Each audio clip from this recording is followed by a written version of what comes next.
Welcome to the Condor DM show. A very, very hot Condor DM show.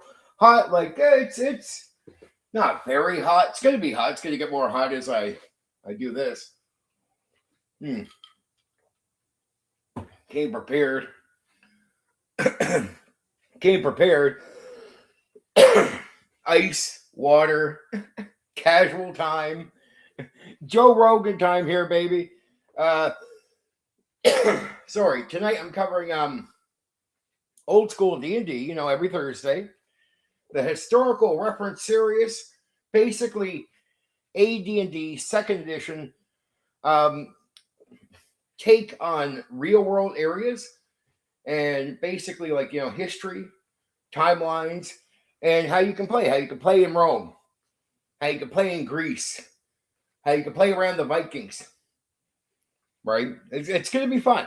If you haven't heard much about this, there is a historical reference, these different games you can play with AD&D second edition. And you can do real world stuff. Like if you wanted to play in Rome, you could do that, right?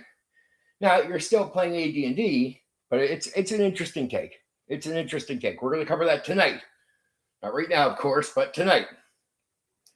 I'm here awful early. Whew. But it is what it is. Like I said, a very, very hot, well, not hot day. It's going to get more hot in here because I'm just working. Because you guys know I'm here to work. I'm here to pace around, put my time in, not be lazy. Right? You know how it works. So I love you guys. I make sure I come here to give you as much as I possibly can. Earn all the support that I get. You do that through hard work. And I'm here to put the work in. All right, put the work in. So I put out a video today because I went and watched a bit of a stream the other night. I don't want to say who because there's some people that I don't know. I don't even know if they like me or not, but I don't want to pretend that I got the topic from somebody else. Not that it's an extreme topic, but they're talking about the classic issue of, I run a game, but some players don't take some parts more serious. And, if they're not, I'm like, what pisses me off, here's what pisses me off about this. When it comes to players and what they want to do or don't want to do, it's like, here's the game, play the game. And I tell game masters, it's on you in this hobby to decide what the standard is. So if you let players control the experience by they don't like much socializing, it's like, well, dude, I guarantee you there's not 100% table where everybody likes one way of experiencing the game. So you should never I let these, if I come here, I don't do much of this because these guys aren't into it. I'm like, but is that the game? Yeah. Well, then expect every player at the table to realize the game is not about individual people. We are in a social game where it's about a group and you meet in the middle. That means you participate at every part of the game. It's like social interaction. That's part of the game. You have to partake in that. What about the combat?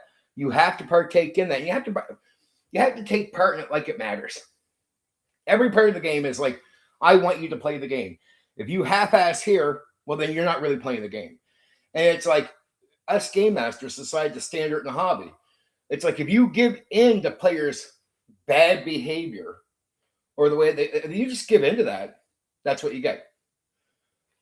So if you think it's okay, common, it's what you get.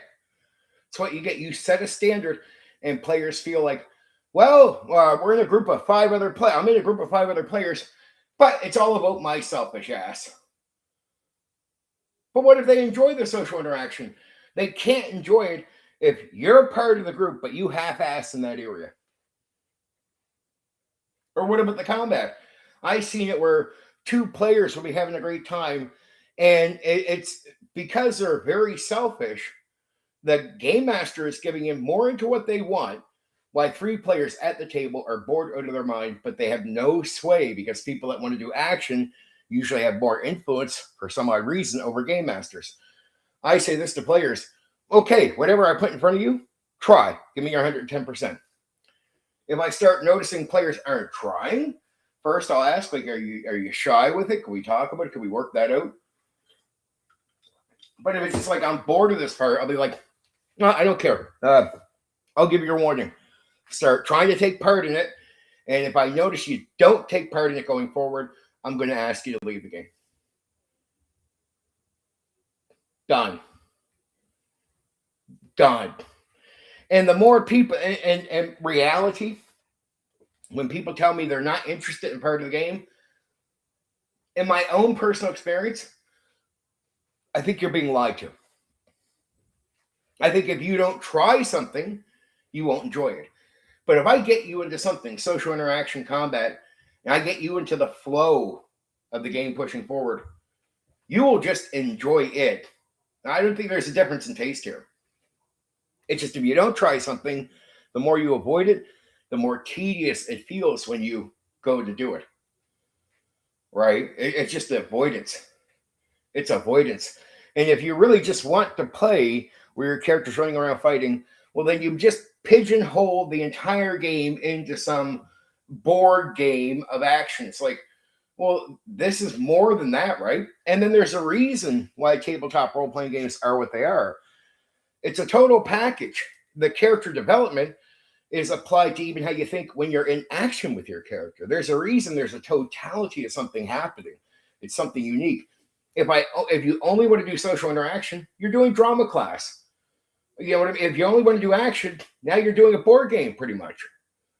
It's like, this is not what this is. And there's already board games out there. There's already a drama class. A tabletop role-playing game is something separate. So I tell players, the game has a totality of things you have to do. Social interaction, action, other things. And when I put something in front of you, I want every player at the table to put their best foot forward. If I notice you're just like, I don't take part much in the social interaction because I find it boring, I'll be like, well, okay, I'll give you your warning. You better start trying. Well, I don't want to. Well, either I could just let you leave the table now, or I can give you a chance to partake in it and try so you can get into the flow. And if you still won't try, I'll ask you to leave the table then. Because to me, it's like, I don't run a board game and I don't run a drama class. So either you're here to take part of every aspect of the game, or I'll give you your warning. And if you don't partake in all these different areas, you leave. And social interaction has been around in the hobby since 1974.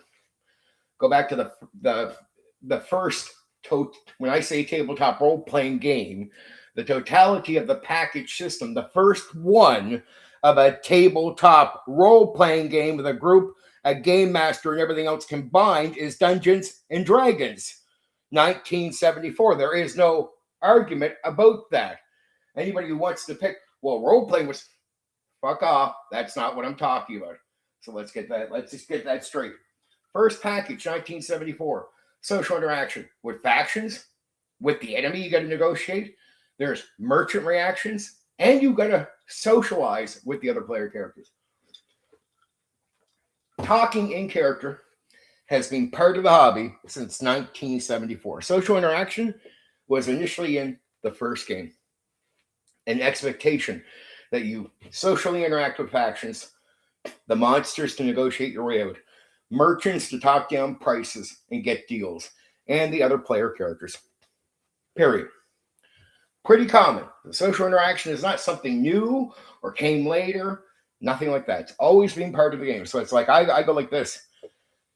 I don't just run a board game and I don't run drama class. I run a thing called a tabletop role-playing game that has parts role play with social interaction and parts, say, role play in the role you are in the group, and then parts action, combat, traps, whatnot that you will also deal with. And these elements, in some way or another, exist in all games, all tabletop role-playing games. So to me, it's like if you're looking for someone who runs a board game, go find that. That's not me. If you're looking for someone who runs a drama class, not me. And I will not cater to one or two selfish players at the table. So I say to selfish players, the game, I'm not catering to you.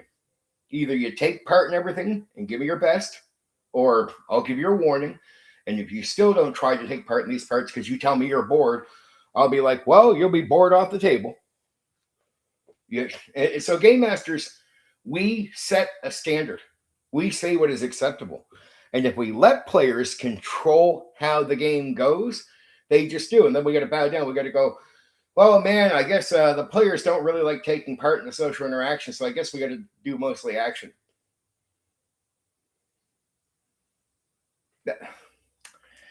Again, if I'm here to run a board game, I'm here to run a board game. If I'm here to run a drama class, I'll do that. But I'm not. I'm here to what we call to run a tabletop role-playing game. That's why I put that video today saying it disappoints me because I heard a stream where it's just this casual talk of giving in to piss poor, selfish players. Like if you don't do social interaction at all, you suck as a tabletop role-playing game player. I just got to be real with you because that is part of what you do in all tabletop role-playing games. Oh, I'm bored of it. I know. Well, okay, go find a board game. Go play Monopoly, dude. Well, I don't want to do the action. I'm bored of fighting. All right, dude, go to drama class. Go to drama class. They have drama class out there for that. You can talk all day. Have fun. Right? We do something that combines these things in a totality, a package. And it's like, dude, what do you want to do? Do you want to play a board game? That's not what this is. You want to do drama class? Well, that's not. And these other things exist. So how about just go to them? Right? Like, just go to them. Why bother me? I'm running a tabletop role-playing game that includes social interaction, character development, and action. Right? It's all combined. You know, I don't need a player who is going to try one part of the game. I need players that will simply put their best foot forward at all areas. And I don't believe in letting players control how that goes. So again, I'll give players an opportunity. Like, I notice you're paying attention a lot during fighting, but you're not even trying to socially interact with NPCs or anything in the game. We go to these areas. You're like, yeah, I'm bored of it. I'm just like, oh, dude, either you start trying, I'll give you a warning. But if you don't start trying in that area, I'll remove you from the table. Nothing personal. I don't hate you in life as a human being. It's just I'm here to run a role-playing game, not a board game. Okay, so you can go find a board game, have fun, if that's what you want, but I don't run that. And I will not let players like that set the standard at the table. Right, so every player got to know this is what this is, and it includes all these different elements about gaming, like in the mind, with the mind. Social interaction, negotiating, right? Action, dealing with puzzles, stuff like that. And not just puzzles like puzzles in a dungeon, but just puzzles as the game itself can be puzzles, right? Like, it's dealing with things that challenge your mind. And one of these areas is dealing with NPCs, negotiating with the factions, negotiating with monsters, negotiating with merchants. If you're just like, I don't try there, I'm like, dude, okay, then you want to play a board game.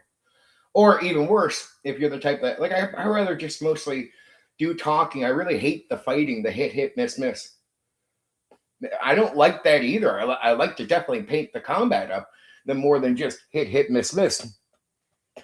So there's nuance here. I agree with some criticism about that with D&D combat. A lot of people I know just aren't simple with D&D combat, but some are. My point is, if you want to avoid action in the game, well, then go find a drama class, dude. I don't run drama class. I'm not here for drama class. I never signed up to a tabletop role-playing game for drama class. I never signed up to a tabletop role-playing game for a board game. I signed up to tabletop role-playing games because they take elements of these things, put them together for a unique, separate experience that I do not want to pigeonhole. There's already board games. So they already exist. You're already taken care of. There's already drama class. That's already exist. You're already taken care of. I come to the tabletop role playing game because it borrows elements from these things to make a unique experience.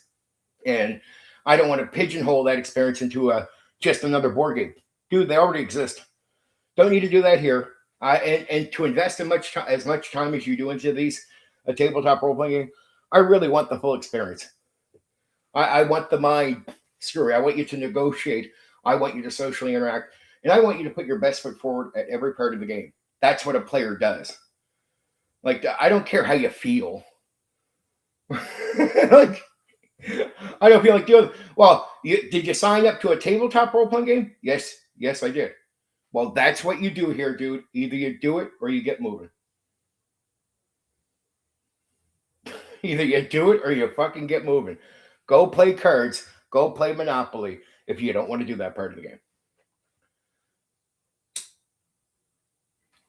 And it's just, I hate seeing people give in to players and then talk like the players just don't want to do this. It's like, well, dude, it's not like I give a choice. Either do it or I'll ask you to leave.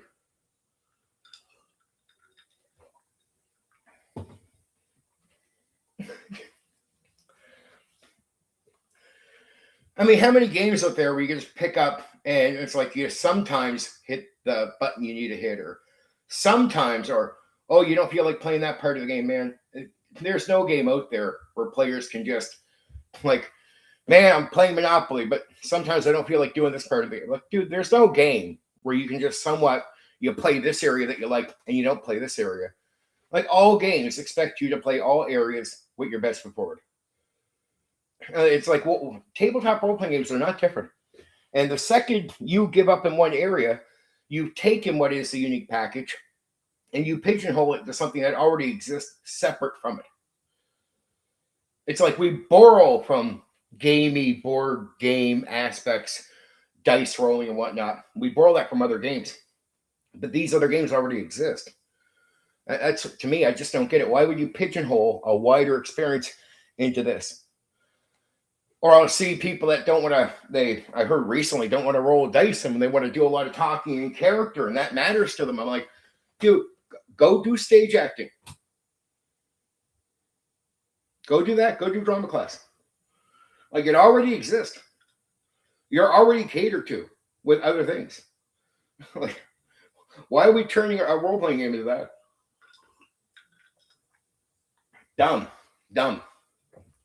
Social interaction is just part of a package. And look, when I say character development, it's just going to naturally happen. That's what we discover. When you talk in character for who your character is, sooner or later, you develop a personality. You can either have this written in the book, so it points it out to you that that's what you're doing, or you do it. You develop a character, and then you go do some action. And even when you do the action, even when you're running around the dungeon, knowing who your character is from social interaction, and you develop that character, you know what they're going to do even in action. So there's an effect that all this is going to affect each other. And it's meant to. It's a package deal. And people that say, there's some people out there who say, well, man, social interaction wasn't a thing until later. I'm like, no, 1974. Social interaction with the factions, negotiating with the monsters, negotiating with the merchants, talking to other player characters, right? Towns.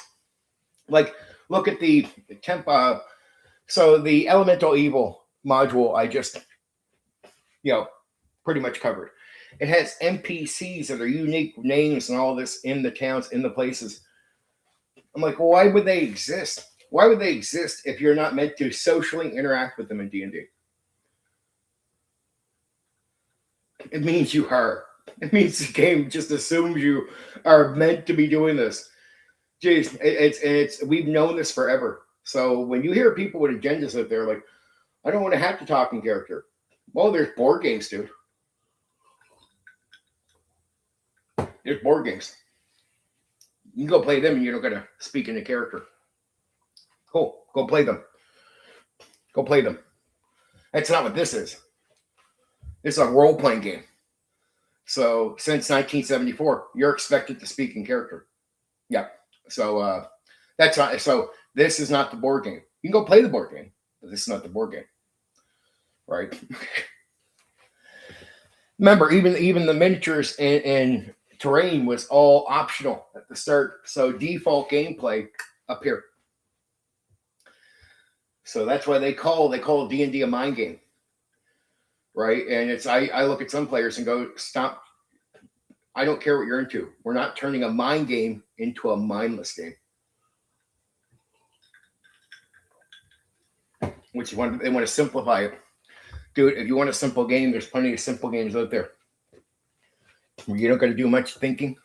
We don't got to challenge your mind, but here you got to be challenged.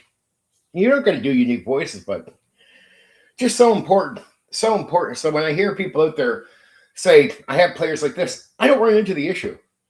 That's why it blows my mind up. Like, because I run into players where I have a long talk with them before they get into the game. Like, oh, a straight talk. Like, all right, you're going to take part in social interaction? If they tell me no beforehand, I'll be like, dude, all right, I'll pass on you. And some will be shocked because they are used to being catered to. I know this. Over the years, I've had players come along. I'll be like, you're going to really take part in every part of the game, even social interaction, right? They'll be like, oh, man, I might sit back. No, I expect you to. Oh, no, dude, I don't want to. You don't get to say no. Well, if I don't want to, I'm just not going to. But then I'll remove you from the table. So I will still control this. You can't, like, if you don't do it, I'll remove you. So your option to not do it leaves you to leaving the table. So don't think you control that, right? I will control it. You only get to stay at the table if you take part in all parts.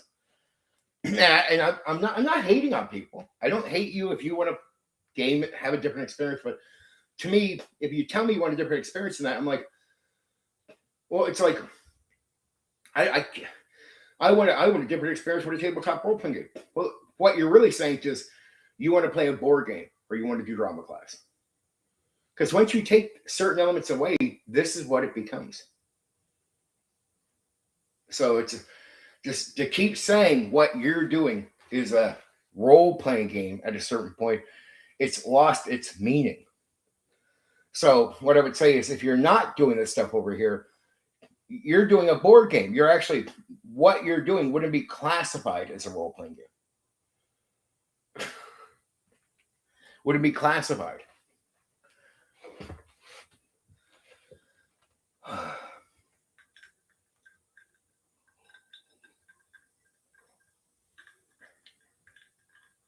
It just bores me. Bores me. There. So that's my recent video. And I know it's not going to be popular because a lot of people out there are used to coming at this hobby in a certain way, but I watch so many tables where there's always one or two players happy, the whole group is not happy, and very rare do you see public gaming, especially where everybody just wants to do action or everybody just wants to do social interaction. And then you can't even mix players. Or if you do, somebody always has to lose out. I'm just like, fuck that dude. Fuck that. No. I even tell the guys that will make a lack effort at combat, I'll be like, all right, this is the action zone. You're trying, right? Oh man, like, I don't really put the same effort in here. Well, you better. But I don't want to. Well, that you can I can just remove you from the table now, or I can give you a chance in the future to start putting in effort here. And even though they tell me yes, understand, I'm watching like a hawk after that. Next fight, not trying. Okay, dude, pack your stuff. Well, why? Because remember how I said put an effort there? Well, yeah, but you're not, are you? No. Well, then you're on. Like, just goodbye. Sorry, I don't hate you personally. I can have a drink with you after the game. We can get along as human beings outside of the game. But this is the game. Either you give me 110% in all areas or you move. I don't really care about what people tell me they do like or don't like. This is a tabletop role-playing game. If you sign up, I assume what you mean is you like the game. Totality. That's it. There's all these different things you do in a tabletop role-playing game.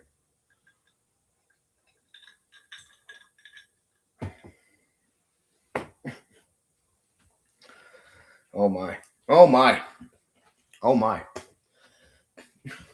So I respected wargamers that wouldn't go into a tabletop role playing game. Wargamers would be like they just want to do their war. I'm like, okay, so that's good. That's good. Don't try to come in and pigeonhole or be selfish about the game either. I hate that when I meet players where there'll be like two players that they're not into something. I'm like, dude, is the game about the group and the socializing and us getting together to do something as a group where everybody's not going to get their own way? And you want to see like a dare in headlight look? Like they don't realize for the other players and me to adjust to you means you make the game about yourself. It's a social game. You're in a group, right? Everybody's going to have different wants and likes. What we do is we all meet in the middle, right? You don't need to love this part more than the others, but you need to put your best foot forward here because it's an expectation of the game. Yes. Right? It's going to be great when we get to the areas that you like, but you can't come into a group-oriented game, a social game, and make the game only about yourself. Like, and that's what players are out there doing. They come into a group game where you need to make an effort in all areas because it's not just what you want. Other players want other things too. And they enjoy other aspects of the game that you might not. Right? And everybody puts their best foot forward in every part of the game. And when they get to the part of the game they like, that's great. They get to especially dive into that. But you can't come into a group-focused social game and make the game about yourself. Like if you don't make an effort in the socializing area, like say you're dismissing an NPC, fuck up because you don't feel like socializing, you want to tear that down even though other players enjoy that. Yeah, well, I'll move you off of my table. Like, no, dude, you're just clearly dismissing that because you don't want to deal with social interaction. So if you don't want to do that, go find a board game, right? But you're not going to stay at my table. So you can't make the game about yourself. You can't, like, this hobby is not. It's group orientated. It's group orientated. You make a bit of a sacrifice to get what you want. But you meet in the middle. You got to meet in the middle with other people. And if you're too antisocial to meet in the middle and you're so fucking selfish that the game has to be fucking centered on what only you fucking want, it's like other people are enjoying the socializing. When you fuck with that part and dismiss that NPC the way you just did, you're taking control of the game in a selfish way for yourself. You put yourself ahead of everybody else you're gaming with. You want to go play a solo game? Go do that, dude. You're in a group game. Not everybody is going to enjoy just what you do. Some people enjoy the social aspect. They want to talk to the NPCs.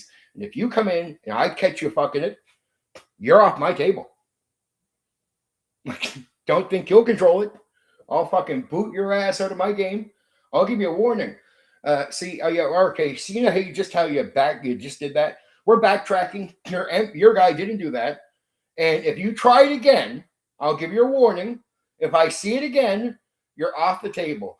But the consequences of your action will be taken away. They won't face it. Now they can interact with the NPC. And you're in the scene. I expect you to try now. Good luck. You better take that NPC serious now. And if you don't, you want to do the round two? At round two, pack your books, get out of my game. That's how you deal with that. And it's like I tell people, I'll go watch grass grow. I'll go watch grass grow before I'll run a shit tabletop role-playing game for selfish people. So my friends and family know I'm the same way with them. It's like, look, they want to fuck around. Well, Steven, you might not have another player around right now to be able to. I'll go watch grass grow, dude. I'll go watch grass grow. Goodbye. Eat nice. Goodbye. I'll go watch grass grow. Yep. Before I give in to shit selfish players, I'll go watch grass grow. Never let them set a standard. Never let players who are selfish in a social hobby think that they can control this. Because it doesn't just turn to one. It becomes something that people think is okay. And I tell game masters out there, you decide especially the majority of you, decide how players see the hobby. And is it really that bad to set a standard? Is it really horrible to set a standard in the hobby? Like, I mean, yes, we all can do this. You can dismiss everything you want, but I got to say, to the overall hobby, does it benefit us to have no standards? Like, is it beneficial to the hobby? No, it's been degrading and destructive. Less gaming, harder to meet up with people. I mean, there's less active games in 2026 than there was back in the year 2000. That's insane. With more people in the hobby, supposedly, less active games. That's insane. But it's pretty much where we're at, right? So it's like, dude, standard drop. Standard drop. That's why I don't like low standards, because flaky game masters like helping out people that aren't good at this, they don't stay around. That's the issue.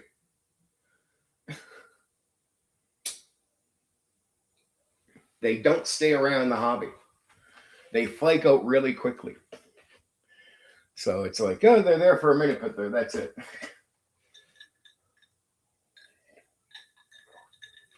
Anyway, there you go. That's my talk on there. That's about 30 minutes of that. That's the reason for my video being out today. There you go. Some people probably come by that are finding out the hard way. I'm sorry, new people that come by this. I give out as many warnings as I can. You got to be subbed to my channel to take part in this chat. This is for my supporters. So, and if you sub at last minute, sorry, just to make sure you're not someone who just subs and unsubs, it's going to make you wait an hour to chat. Right? You can't just sub in a few minutes, you can chat, and then just unsub, 20 minutes later, as if you never planned to support me in the beginning. So it's just a keep out of freeloaders, as they would say. I really only do these for my supporters. My videos, you can watch these. My videos are for people that are new to the channel. That's to attract you here. The streams are for people that give me their support by subbing to the channel. And it's not even the streams, really. It's the chat area. So the interaction with me is for people that give me support.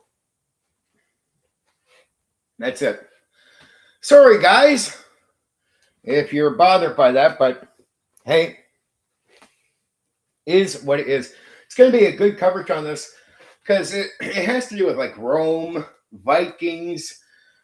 There's some areas they don't cover. There's like 5 different reference. The reference book series has to do with 2nd edition, and it covers like real world stuff. But Greece, right? Like, it's how you can mix a little bit of fantasy. I mean, for the most part, it's like, imagine you're playing AD&D 2nd edition mainly, but you're going to limit some things. You're going to add a few maybe kits, stuff like that. It's a unique take. It's not really like there's new characters to be made, but it's an idea of how you make characters or how you apply magic is different, right? How you view religion. Humans matter a lot because all to do with the real world. So it's just a different take. They don't try to remake AD&D 2nd edition. What they do is just go, we're going to take a bit of a different approach to the options, right? It's a unique approach, so you can get the flavor of Rome and the setting itself. It's like the idea of clothing worn, mindset, stuff like that. So it's going back to the old school idea of, it's not so much it's giving you a new game. It's trying to create an experience. So when you play in Rome, you feel like you're playing in Rome. The idea when you play in Greece, you feel like you're playing Greece. When you play the Vikings part of the world, you feel like you're playing Vikings, right? And what it's saying is you don't need to remake the game to do that, but what you do is consider putting limits on the game and just how you bring stuff in. All right, so that's the way it comes at it. It's like, again, just trying to take 2nd edition and put a bit of a theme on it and put limitations in there and put focuses. So not a new game, just taking a game that already exists and just going, how do we place limits? How do we focus on certain skills to create a setting that matches? So you're not using skills, you're not using things that would be inappropriate for it, and to a degree would take away whatever the feel is you're looking for. Like if you could do that, you're really not going to feel like you're playing in Rome, right? So it would be like, so don't do this, right? Like what do you focus on to get that Roman gimmick down? And then just understand it's not pure real world. There is a bit of fantasy. So it's like taking the myth, taking all that stuff and going, well, okay, we have myth, we have all this in history. So how do we somewhat apply this and get away with it, right?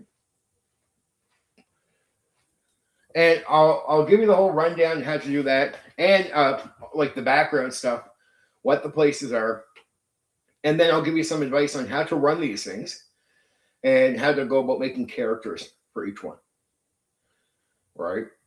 Which will be good. A lot of good stuff. If you haven't heard about this, a lot of people haven't. I talked to a lot of people. Did you know you can play in Rome in second edition AD&D? And they're like, no, there is stuff like that. I'm like, yes. Historical reference series. There is a series of real world type of settings, right? Settings matched to a certain timeline. They're like, there is? I'm like, yeah. It's like all these mini settings for the real world. Because a lot of people, like a lot of the D&D is inspired by Rome and history. So it's like, it's more like, think of these little mini historical reference books as trying to do a lot of, like, they did a lot of research on these books for real history, and then trying to create these mini settings. And then just not bothering to say we're going to make a different game. We're just going to give you the setting and then give you an idea of how you would take second edition within limits and use the rules that are already there to be able to play in the setting of Rome and Greece and had to play Vikings and stuff like this. So it's good. It's good. It's good stuff. And I think it's actually worth diving into because I hear so many people go like, man, I'd love to play Rome. I'm like, do you already know that D&D has that? Like, huh? Yeah, like I love to play a fucking campaign in Rome. I'm like, yeah, TSR has that already. They do? Or I'd like to play a campaign in Greece. Yep, already has it. They do? Yes, they do. Yes, they do. Yes, they do. And imagine, like, in these type of settings, imagine, like, we just talked about social interaction. There's a lot of people that don't want to do social interaction. They want to do a lot more action in the game. Like, how can you be old school and avoid social interaction when almost every non-D&D game out there expects social interaction? And for you to have any experience with almost any setting, you have to talk in character. You have to go around talking to people. Like it's D&D, I guess, an exception where a lot of people want to play a board game sometimes, or their mindset wants to play action. I'm like, well, I mean, there goes 99% of games outside of D&D. You can't play them. They'll be like, why? I'm like, okay, Bushido is feudal Japan. Sound cool, right? Yeah, man, it sounds cool. Let's do that. All right, 95% of the game is talking in character. Ready? Wait, it is? I'm like, yeah, it is. Traveler. I mean, almost all games avoid a ton of action and make action a consequence. Even old school D&D, from levels 1 to 3, combat is something to be avoided. So, that could have bust bubbles. So the idea that you don't talk in character, there's a lot less talking. Or like one guy I've heard on here, and I know some people talk about it online, but it's the first time I really heard about it, was they talk about playing in third person. Meaning they talk like you can say what your character says, but you don't get to talk in character. I'm like,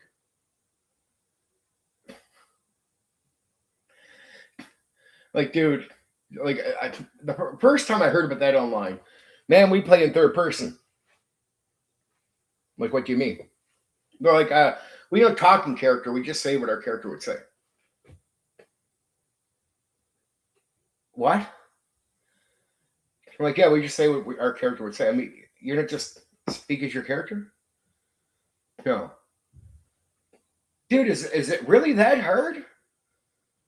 Like, is it really that hard for you just to speak as your character? Like, really? Is it that hard? It's not. But really, you're that opposed to the social part of the game that you do third person. Now, I'm not trying to rip on people that do it. It's just absolutely shocking. People like I'm like, I don't know. I think it's a way of avoiding it. It's like going further into a board game. I'm like, dude, third person. I don't know. It comes across as something not what we're even trying to do here or meant to do. It's like you negotiate with the monster. Even Gary Gygax would have you talk in character. Third person. I don't know. Some people tell me they don't like certain elements of a game, like, dude, you don't always have to use it, but you always have to be so picky about everything. Does something really blow up a story? Like some things, some game masters out there,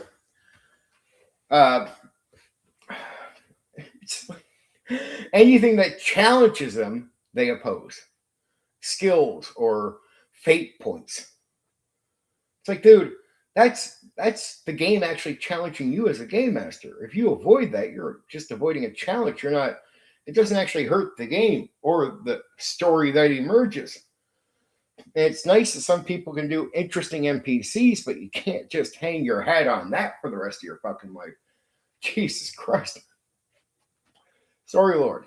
But you can't hang your head on that. Other parts of the game have to be good. Like if you want to do drama class, go do drama class. All right, but here we're doing a combination of things. You're meant as a game master to take on challenges just like the players do. So I'm not saying you have to play every game with fate points where players can alter things that are going on, but I'm like, dude, you have to see that for what it is. It does not screw up the story immersion. What it does is it challenges you, the game master. Like skills. There's some old guys that will have done OD&D, and really, I have nothing against that. The old games are fine, but when they tell me I hate skills, I don't like them, and I'll be like, well, okay, that's just a personal taste thing, right? They'll be like, no, it just screws up. No, it doesn't screw up the game. And it doesn't give players an unfair advantage. What it does is it gives players ideas. Their character has information and concepts that challenge the game and challenge you, the game master. That's what a skill does. It just gives more tools to a player and challenges the game master. And sorry, dude, you can tell me you don't like them for personal taste reasons, but the second you tell me they screw up the game, I'm like, no, if you mean screw up the game as they challenge you, the game master, well, they do that, but that doesn't screw the game up. That just tells me you can't handle the challenge. Fate points don't screw the game up. Hero points don't screw the game up. Style points don't screw the game up. They challenge the game master. Okay, well, that was going to happen. Now this might happen because the player has some means to alter something that's happening. As much as we challenge the players, game masters are meant to be challenged as well. It doesn't have to be based on every design. Not every game has them. But when they have them, it still will not screw up the story. Well, all it does is challenge you. You tell me you don't like that, you're just admitting you cannot handle the challenge. Again, it's nice that you can do an NPC voice, but you're very mediocre if you hang your head on that. Like if that's your claim to fame, well, be lucky if you get some dense people that will back you up on that for a long time. Jesus Christ. And there's some guys in the hobby, I swear, I swear, I go around and I don't need people to blow smoke up my ass. I back up what I'm saying. I don't know how many guys out here need smoke blown up their ass all the time. If they're not blowing smoke up their own ass, people that are talking to them blow smoke up their ass all day. I'm like, that's weak, dude. That's weak. That's weak. Don't be someone that needs smoke blown up your ass, especially as a tabletop role-playing game content creator. Don't be out here having people blow smoke up your ass. Don't depend on it either. I'm like, dude, is it backed up? No. So then shut the fuck up. Lots of people can do NPCs and voices. If that's the only element of the game that you're really good at, calm down first. Be humble. I'm not perfect either. I'm not a perfect game master. I don't pretend to be. But we got to accept we're going to be challenged. And I have my audience here, guys like me that support me. I'll earn credibility with them, but they'll disagree. Black Rose, one of my biggest supporters on here, occasionally he just straight up disagrees with me in chat because he knows I don't want people blowing smoke up my ass. He'll give me credit when it's something I deserve, but he'll never sit there and just kiss my ass. Ever. Ever. Jesus. Sorry, Lord. But oh my. Stop blowing smoke up your ass. Like, calm down, dude. I'm not perfect. I don't pretend to be. I don't need other people telling me I'm fucking great or something. Well, it just let me earn it.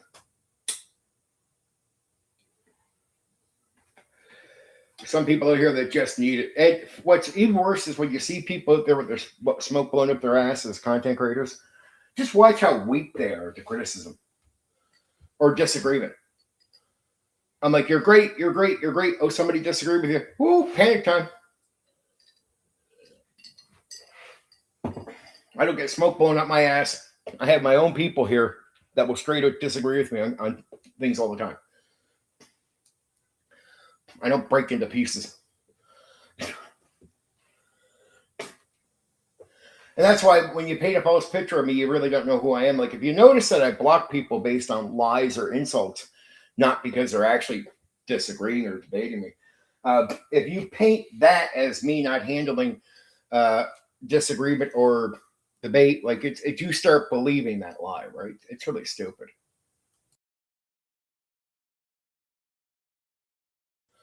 But like, yeah, a lot of people do that with me. They lie to themselves. So they'll come here mouth off and they'll lie or insult, not really disagree at all, and then you reel away.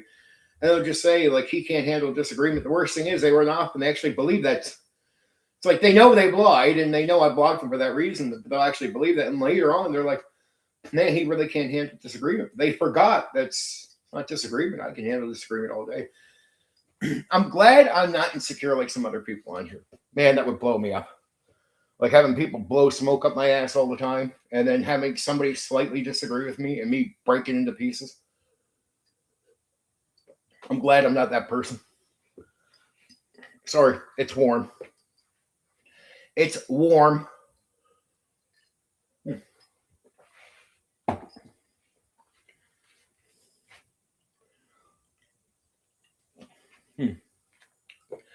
A lot of you must notice it. Go watch other people. They'll talk like they're better than other people. They'll have people around them, only people around them, that blow smoke up their ass. And then if you disagree with them, you're not someone who's credible. You're someone who's a mean person. Like, imagine taking your content down because somebody criticized how you run the game.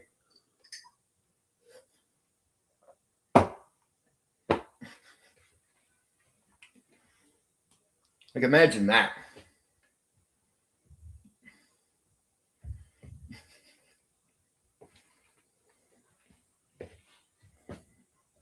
And then that happens to you, and you have the nerve to go on a stream or on a panel or talk to people and say someone like me can't handle a big boy conversation.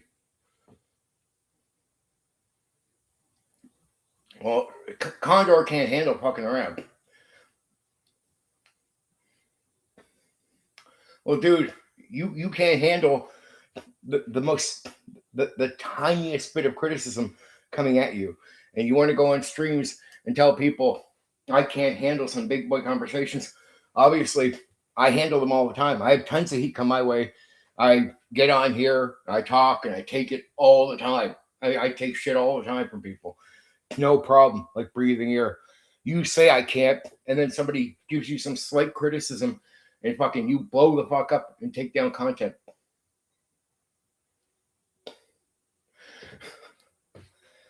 I'm a big boy. And people forget what they said about me in the past, so they'll be like, I don't know why he's going on. Yeah, all right. So it bothers me a bit when I see people that are just fucking phony as shit. Phony as fuck. Obviously, I get people that do like 20, 30 streams on me, videos on me. I come back here and I handle it just fine. I talk, and I'm like, dude, see, the evidence says I can handle shit. It's the people that say I can't. All the evidence when it pours in says they can't handle the slightest bit of disagreement. Most of them. There's exceptions. There's exceptions. Probably like one guy. Like one guy that I like who can handle it a lot better than most people. Right? Lucky him. I might soon go get another drink because it is really warm.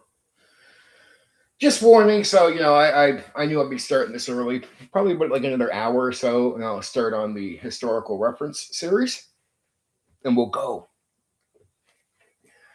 But I see people coming in now because, well, either they can't chat because they haven't subbed, or I'm saying something that is like a on their forehead.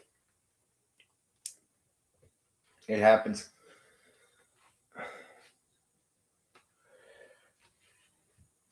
It happens. It happens.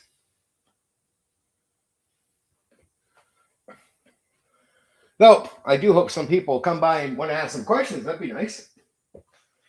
Let's see. What can we talk about? What can we talk about? I mean, I've talked about so many subjects in the last so many days, every time. I mean, there's only so many things you could talk about in tabletop role-playing games. When I get down to specifics, it's like I don't, some things I don't care about. I just don't give a shit about. Like, I don't care. Like, I just don't care. I don't care about meaningless things in the hobby or bullshit. People that hate D&D. Well, D&D is just this. I'm like, dude, look, D&D can be many things depending on how somebody approaches it and runs it. So when you say D&D is just this, it tells me you have no fucking creativity at all. You have a stick up your ass and you're a fucking nerd who has pigeonholed yourself into a corner of a D&D. And I don't get it with some people out there. It's like D&D is not that bad. Could it be that bad? Yeah. And if you want to talk about the critiques of how people can simplify Dungeons and Dragons, like, dude, you can run combat where it's hit, miss. Or you can run combat where you give details out there. And you could even do war combat. Like, when DM is king, and you don't go by raw tournament AD&D 1E play, right? When the Dungeon Master is truly king, I can say this damage does this to your body, like you get hacked in the arm. And then I can say to the player, okay, you're swinging at a minus with that arm. And you're like, well, you can't do that. Yes. Oh, fucking yes, I can do that. This is not raw tournament AD&D 1E play. And look, if I run it poorly, if you feel that's unfair, which I guarantee I'll balance all this stuff in so my players don't complain when I do this. But if you really feel like it's unfair, your job as a player is to not show up. or leave the game on the spot if you really feel the need. Nobody has a chain around you to keep you at the table. You're not enforced, you're not enslaved. So DM is king, and whatever I do, regardless to how detailed I follow the book or not, because I have that authority. It's my job, if I take it serious, no matter what I do, is to still keep you there. So when I run it, if you feel like I'm pretty consistent on how I apply this stuff, you'll keep coming if it's good. And then these details make combat a bit more than just hit, miss, right?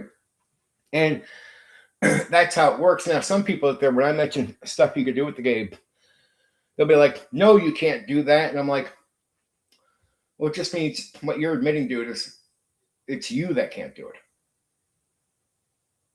It's like I do theater of the mind combat all the time.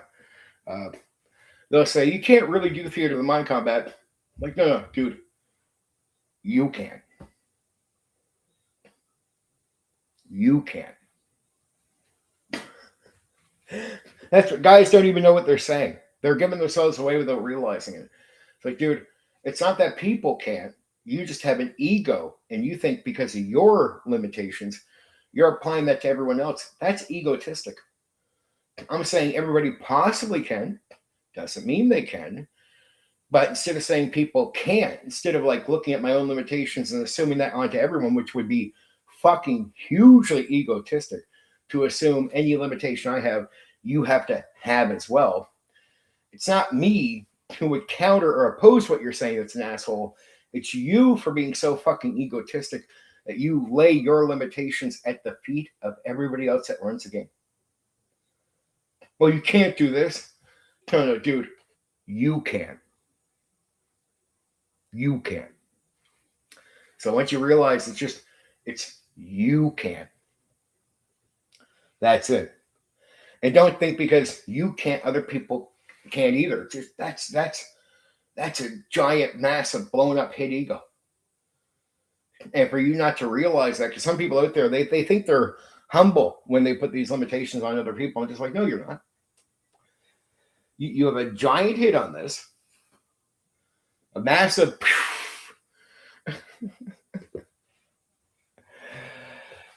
All right, I am going to put this on. Be right back. Drink in a second here.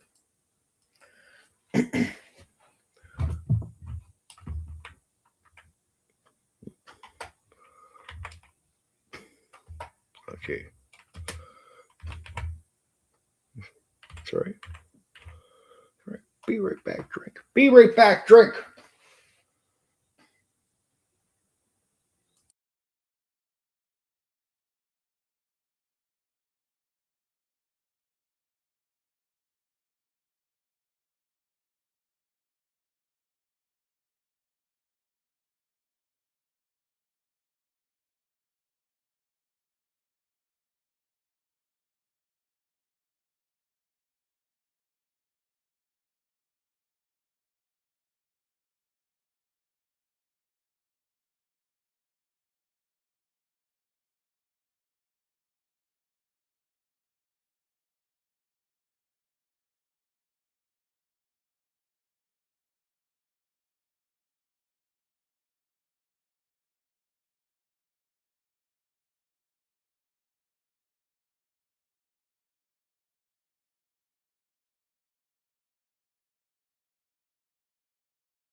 Back.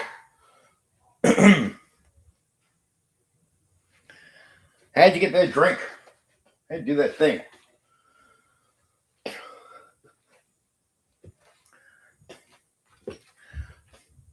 guy asked me the other day about playing kids in D&D or games like that. And I said it's unnecessary because I think there's just, even if people don't have bad intent, you can end up doing things where it comes across really bad. And then there's so many options out there. If you're playing young characters like the age of 16, you could do that. so many options for the type of characters you can play, it becomes unnecessary. And there are games out there where there are for playing kids. And I was checking out I'm going to cover it soon, called Little Fairs. So there are games out there that put the proper limitations on it. So if you play kids in a fantasy game like Little Fairs, there's enough limitations on the game and focus on the game. You're not going to do something that would seem inappropriate. So I think I don't get mad. It's what I was saying to people is I don't get mad at creativity. So I get it. I get the idea of looking at kids and fantasy and kid characters. But I said it's when it comes to say playing D&D, the reason I would see it as unnecessary is there's just 1,000 characters any kind of person could play that would fit what they're looking for.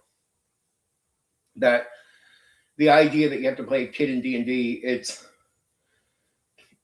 a stretch. It's an unnecessary stretch where it's like, look, I appreciate the role play, I appreciate this, but it really isn't drama class. It really is still a game. And it's you don't, with so many options out there, you don't need to do these things. Like you're stretching the game into an area that's unneeded, and the chances are all the possible outcomes that can happen in a game like D&D, the chances that you do something inappropriate with somebody playing a kid in the game. Even when I apply kids, like say the NPCs, and there could be kids around, as a DM, your interaction with kids in the game will be very limiting, right? And even that's chancy. Like it's a very limited type of interaction with them. That's going to be on purpose because I'm going to put limitations on that. I don't want anything coming across as weird or strange in the game, and I wouldn't want players playing a kid where something odd can happen, where it's like, okay, dude, that's inappropriate. And then once you do something inappropriate with, say, a kid character in the game or something like that, the way you could be seen or others will see you, it's too unnecessary. But I don't get mad at people for bringing up the idea because I understand in our hobby, creativity, artsy creativity is something that should actually not be frowned upon, right? You got to be honest about it, but it shouldn't be frowned upon. I can understand where the ideas come from, but it doesn't mean, and we don't ignore them. We actually have games out there where like Little Fairs, which I'll cover soon in several months, to be honest. But Little Fairs is a game where you can actually play kids.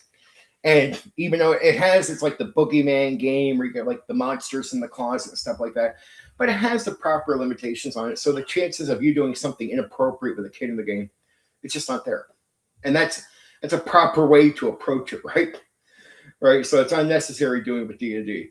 That's been my big gimmick with people because, and I had to go back because I kept telling people in the last few streams, I ran the game when I was younger. I just forgot the name of it, but it was a game where it's like monsters in the closet. I think that's actually okay because we're a creative hobby.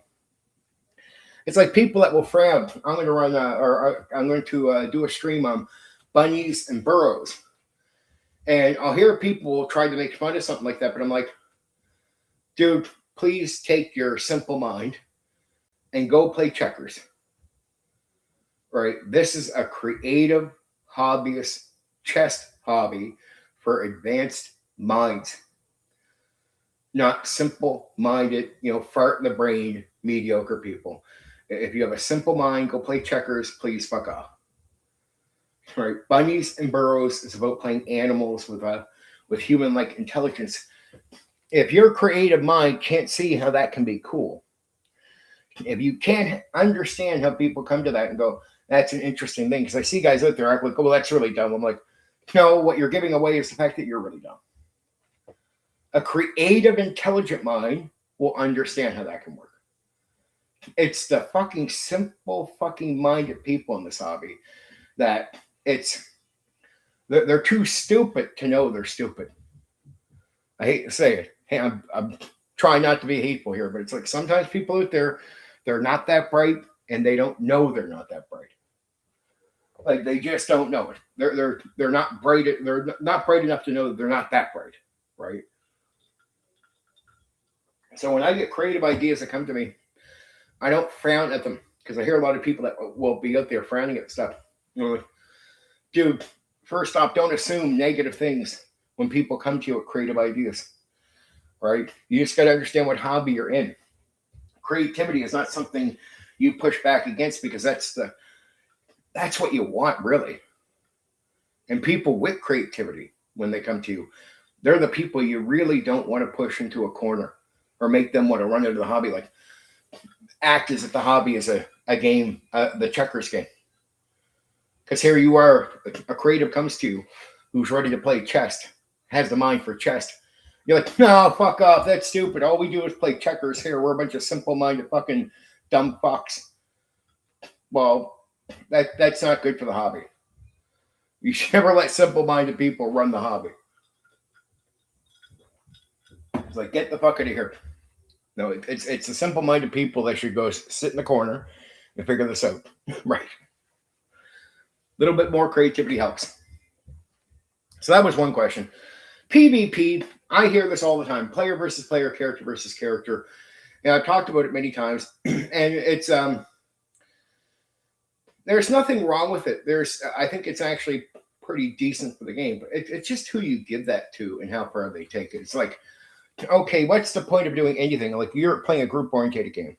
So the game is meant to not be selfish. PvP, think about it. In some cases, people feel like it's policing each other, but you shouldn't even have to. Like, first off, you just get players playing a game where they understand they're in a group and they can't be selfish and think for themselves. That's a really great starting point, right? And then personality conflicts is meant to flavor the game up. It's okay to have disagreement. That's usually PvP is more idea disagreement between characters. The second a character is attacking another character, that's unless the game is designed for that. And some games are, mind you, some games are. But if the game's not, like D&D is not made for that. It's not made to have characters fighting each other. It is a group-orientated work-together game. So the idea is to make a character that can work in a group, and to play a character where you don't play as a selfish player, where you only think for yourself. You have to think that there's other people that want to do things on top of your own goals. And so you communicate with the other players, with the characters. You get the support from the other characters to do what you need to do, or at least whatever you do is not to counter what they might want to do. So it's always been thinking about the idea that you're on the team. And if you don't, that's where you create a lot of conflict. And then you get this player versus player thing happening. But really, where does it come from when you have characters attacking other characters? It's what I call bad play. So it's a sign you get a player not playing the game well. Anytime you get characters attacking each other in D&D, 100% of the time, one or both are piss poor players. Because if you just have a player who it's a group game, I can't play the game for myself. I can't be selfish in that way. Even if I do something that is sort of secretive. Now, there is exceptions, getting permission from a DM, game master. But then that's the responsibility of the game master. If a game master agrees to allow you to do something that's so conflicting that it can create that, then the responsibility goes off the player. The responsibility is on the game master for agreeing to it. Now, there's some games out there that are designed to let PvP happen. And I'm not going to look at games like that and say you shouldn't do it there.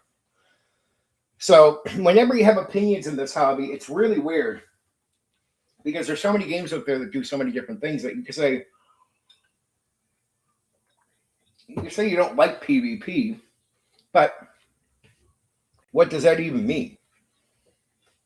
Like, I gotta point out I don't like PvP in D&D because the game for characters fighting each other is not intended for that. If characters are fighting each other, that's no longer for flavor or sorting out a disagreement. Any form of action against each other, fist fighting, attacking, whatever, game is not intended for that. That happens, somebody's playing poorly. If it happens because the game master has agreed to allow certain actions to take place by another character, then the responsibility for that action there isn't on the game master, right? And a good game master with a game not designed for that should not be allowing it. Like, what about World of Darkness? There is design in the game. The game intends to allow people to betray each other, but you still have to sort of get along. Yeah, is there still some limitations? But what happens with a lot of people in these games? They can't handle these things. I get mad at some designers because I'm like, dude, a good game master won't let any player play certain things. There's certain things that there were you can come along and say I want to play that, and I'll be like, no. Right? I have to meet the right player before I'll say yes to that thing. Right? But the game designer has put it a game where intentionally any player is going to be able to have this option. I'm just like, no. And game designers were really careless back in the day with some things. So PvP. And why is PvP a problem in a game like D&D? Say where you're attacking each other.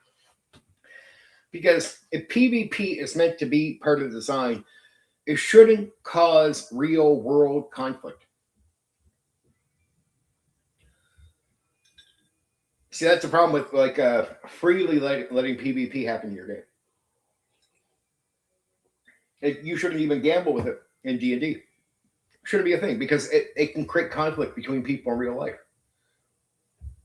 It can actually make people so mad at each other, people will quit your game. They'll hate each other, never talk to each other again. I know lots of people, that's not even personally in my game, online, especially that won't talk to each other because of PvP happening in a fucking D&D game. But that's it. People feel betrayed. In a way, like, oh, their character got screwed over. So their experience with the game got screwed over. And the other person's experience might have been good, but they don't care what the other person. And they take it as some form of social betrayal. And in a way, they're not completely wrong. It is. PvP can cause that. If you tell me you got to be a big boy, well, dude, almost every guy that says that is a guy that can't handle the slightest bit of criticism. It's almost like 100% of people that tell me to handle shit or people can't handle shit. I'm like, dude, every time I hear that from somebody, it's from someone who can't handle anything. So it's like, dude, PvP is stupid unless the game is designed for it. And then even then, if the game is carelessly designed for it, cut it out. Like I ran Paranoia. Paranoia is a great game because it's not meant to be a long run. Paranoia is a great game for PvP because, trust me, with the intent behind it, players will not take it personal in real life.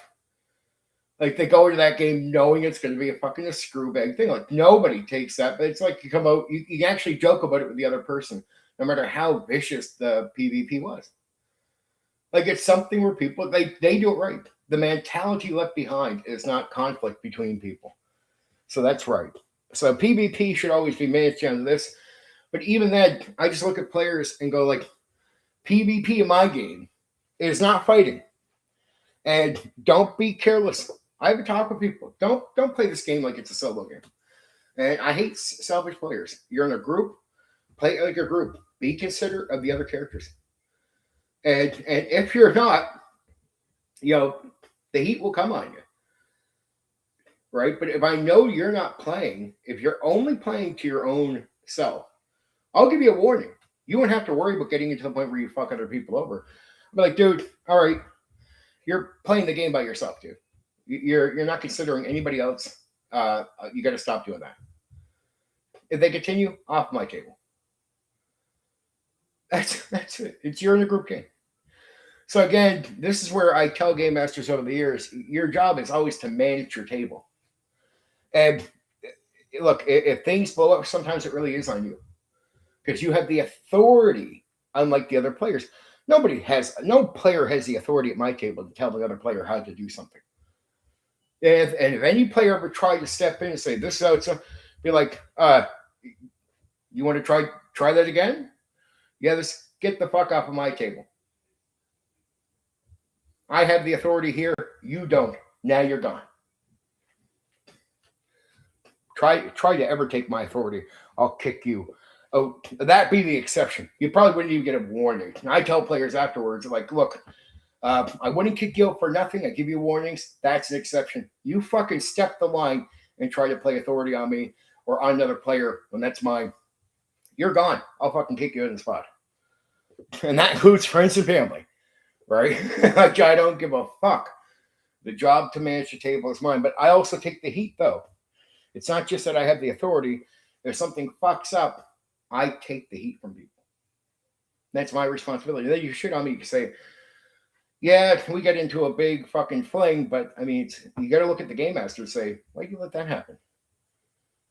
Because it is on the game master. You have the authority to manage it. And if you're just too dense and stupid to have caught it, realize it, or even take responsibility for it, you have a choice. Either get to the fucking hobby or go sit back in the player's chair. Like, this is just not for you. Either you can handle managing your game or you can't.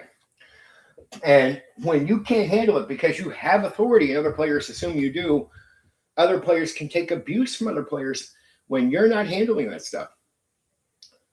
I've seen it. I've seen players look to the game master like, look what's going on here, man. I don't have the authority to straighten this guy out. I can't tell him how to play the game. It's up to you. And that guy's just treating everyone else like shit. And I mean, they can get up and leave the game, but it's like, does game master want to lose half his players? No. It's like, dude, you got to speak up, dude. Like, you're a moron. And if you can't handle managing your table, get the fuck out of the chair. You don't belong there. I mean, you're a pansy ass fuck. Take your pansy ass and go do something else. I'm a public game master, see. I've had to spend years not gaming with friends and family. So when I go to a table, it is with strangers that don't give a fuck about me initially that I'm meeting that are going to test. And you have to be tough there because that's where you'll be shredded, right? Nerds will not hold back on you in that part of the hobby. They'll test you to the fucking extremist or to the most extreme.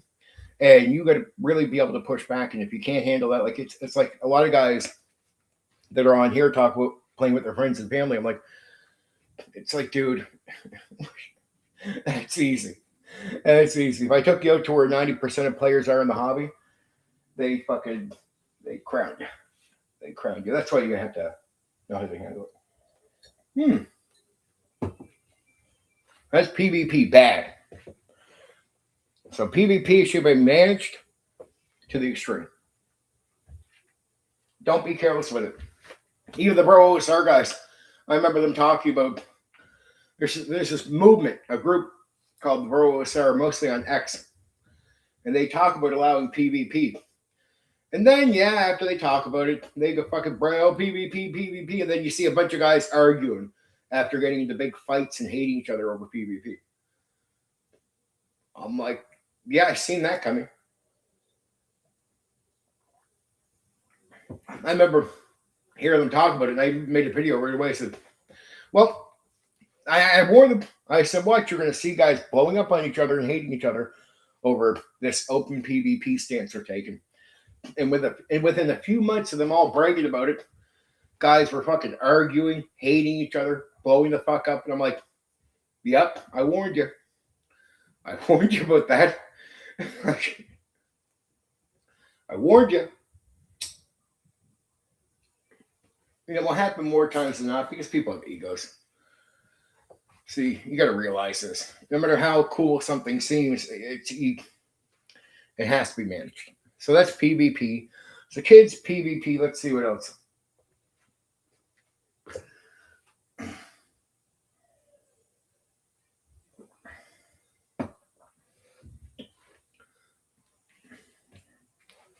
And we did the fate points and the skill point challenges. Yeah, skills, still meant to challenge most game masters. Not a big fan of feats. Feats to me are things that give unnecessary bonuses. Feats will let you do a lot of things that I think you should just try without the benefit of having the feat. Or they'll give you bonuses that are unnecessary. This pumps the character up. This pumps the character up. I'm like, well, dude, you're just layering shit on. Right? The game's already easy enough. I remember playing Baldur's Gate 3, and they let you have the feats in that game. And I'm just like, let me guess, I can put an ability score up. Yes. Let me guess, I can pick a feat to wear better armor. Yes. I'm like, dude, it's. I get it why people say they turn it into a video game. That's bad. It's like you're limited to your armor. I mean, I play old school D&D, but it makes sense. The challenge is you're not going to be able to use the better armor because of certain things. But that means you got to think your way through things. You got to not be careless. You don't go running into that fight because you don't get the better armor. Hey, every time you approach combat, you got to be more careful. You can't just run everywhere. But that's to make you a thinking player. That's all about the mind game. If I keep giving you a feat to get better armor, it's like, dude, okay, all right, this should make you get used to a certain kind of gameplay, but then you get a feat, and it's like, okay, now you can do the thing you couldn't do before. Okay. Now you get to raise your ability scores more. Oh. Limitations exist for a reason, kids. That's why I don't like feats. They exist for a reason. And it is to adjust your gameplay and approach and make you try to have to overcome these things with your mind, not with a feat. All right? So it might be harder to go into those fights. It might be, you might always have the limitation on your ability scores. So what do? It doesn't mean you're completely limited. Any bonus you get is here.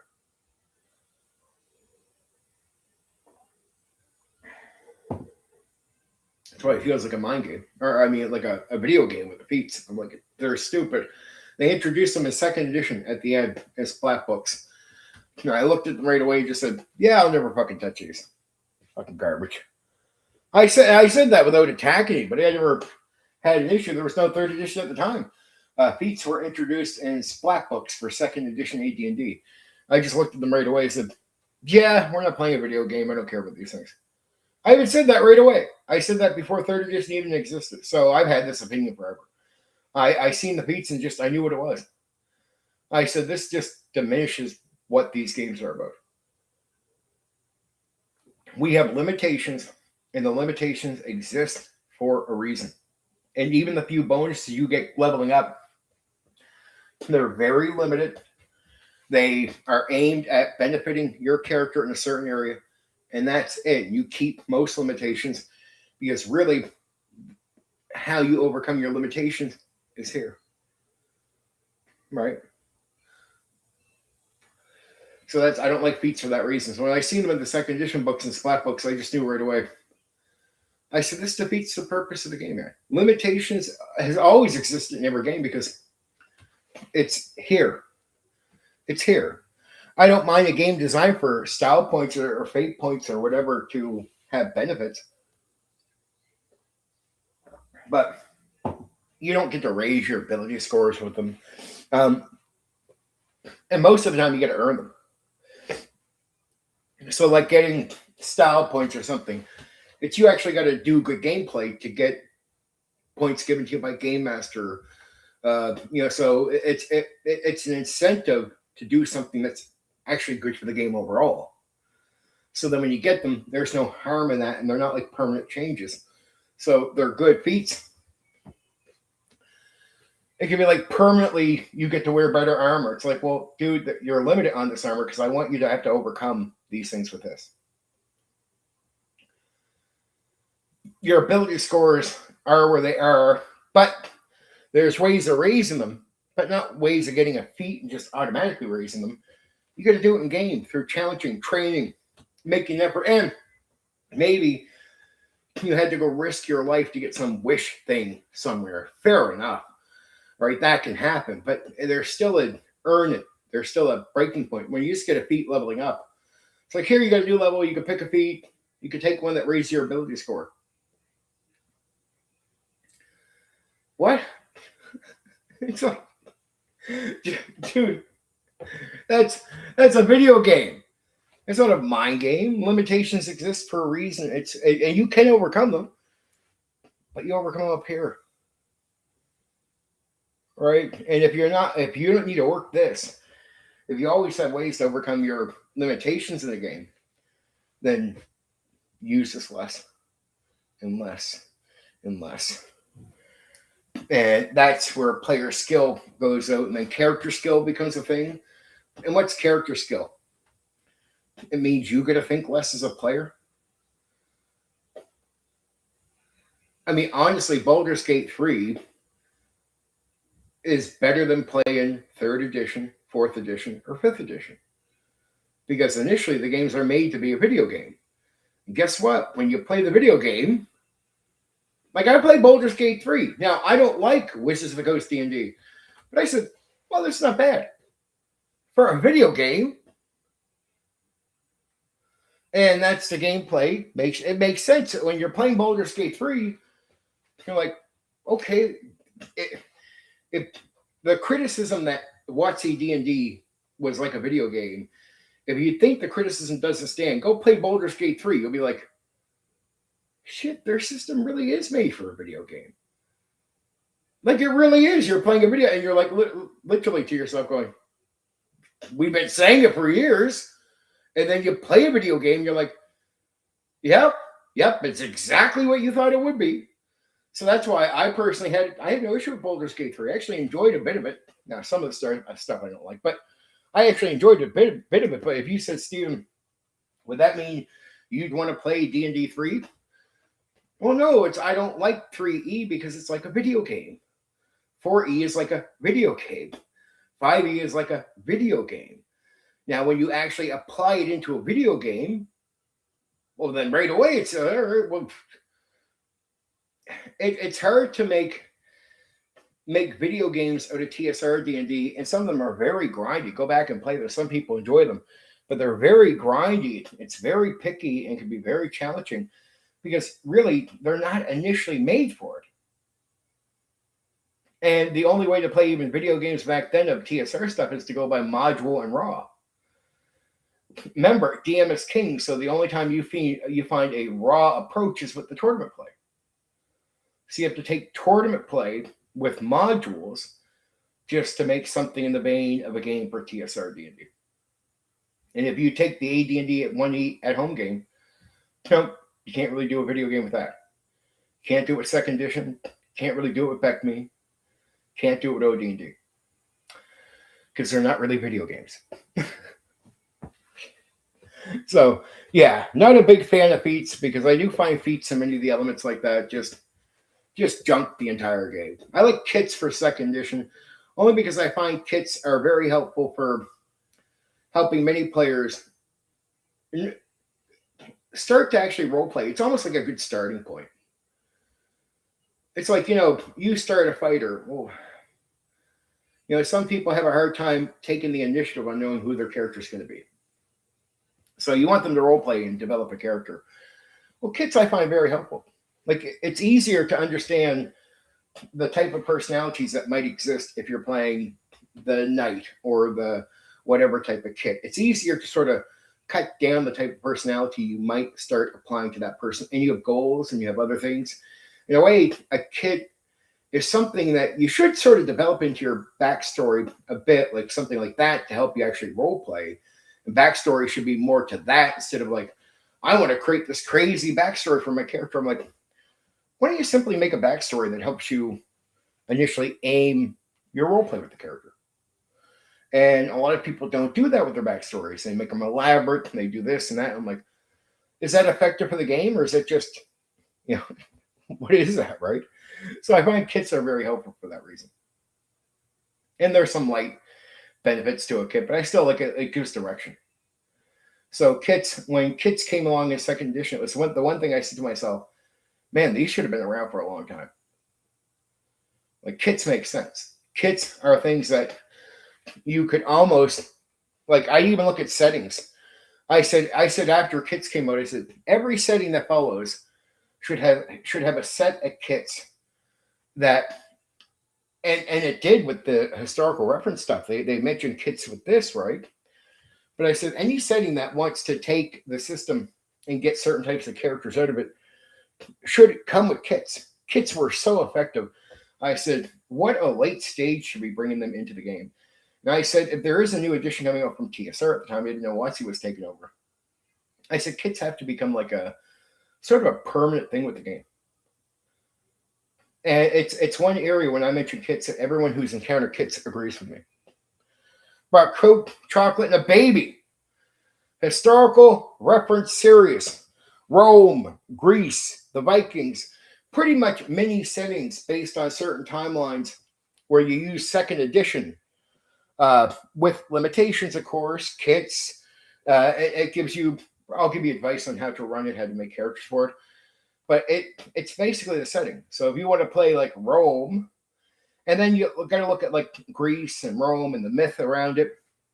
So there's ways to apply some of the fantasy to it. But say, you ever hear people out there go, man, I'd love to play like a game set in Rome. Well, there is for AD&D second edition. There's also one set for Greece. These are mini settings that you can get. You get the setting. Yeah, a lot of people don't know about this stuff. It surprises me because I've heard so many people go, man, I'd love to play like Vikings. A historical reference series. They got that, yeah. You can do that. I'm going to play in Rome. Yeah, you can actually do that. Like it already has a setting for it. So, like, it's just so many people don't know about this. So I figured this would be a good stream because it would direct people into some material and content. But I mean, it's made for second edition mainly. But you could get away using 1E with it, but you get the kits in that coming with it, so you can get away with using 1E. I prefer just to use second edition because it's. I would say to anyone, I would hope 1E guys outside of the raw control freaks would agree with me that they go in second edition is simply the more straightforward, better system for combat. I mean, I to this day, I think it's just a win. Second edition gameplay is simply better. You can tell me you like 1E AD&D all you fucking want. You can't sit down at the table and then tell me somehow the gameplay itself outside of like, they'll tell me they like assassins or labels on monsters. I'm like, okay, you're going to tell me AD&D 1E plays better than second edition? I have not met a 1E guy that will actually make that argument straight up. They'll be like, I prefer assassins. I prefer demons to be called demons. I'll be like, what about gameplay? Are you going to tell me that AD&D 1E has better gameplay? AD&D 1E was not even popular for a decade. Didn't even last 10 years. Second edition's gameplay was so successful, it lasted almost 30 years. And there's no TSR edition that lasted as long as second edition active in gaming. Like I point this out to people, it comes out in 87. Its game is hot all the way through the 90s. When third edition comes out, it competes with third edition. It literally starts out competing third edition. It destroys 3.5. It pretty much out competes Pathfinder if you're looking at active gameplay. It out competes fourth edition, and it's extremely still highly active when 5e starts. 30 years. Not a single other edition of D&D consistently lasted for 10 years active. I mean, active in the way second edition was. Gameplay was the reason why second edition was so active for so many years. It was way more straightforward, and it figured out one simple little thing for 1E didn't, which is I think the main course, which is character development. It's the biggest secret. Plain out character development. You just can't get around it. Character development. I got a message here coming from somewhere from somebody. Oh. That's such a shame. People have to do weird things.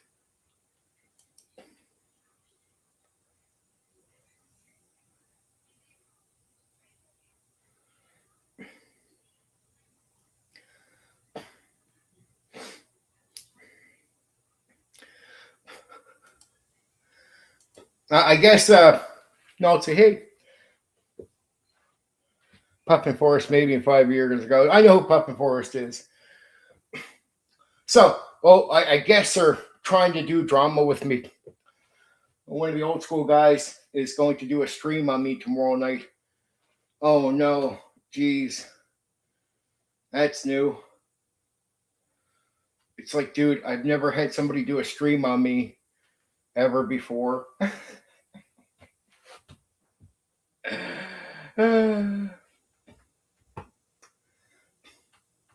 Who cares? You want to know why? Because I mentioned somebody for 2 seconds. I swear, if I'm not that popular, why if I mention you for 2 seconds, do you suddenly think you're a fucking all-star? Oh, Condor mentioned me. I'm the biggest fucking gig around, man. But hey, ain't I a small channel? Nobody? See, they talk about me, it would mean nothing. Echo chamber. I don't think so. Puppet for 5 years ago. I'd risk the claim that 3.5 lasted for 15 years. I never said 3.5 lasted for 15 years. Somebody say that? Who said that? What, did I miss something?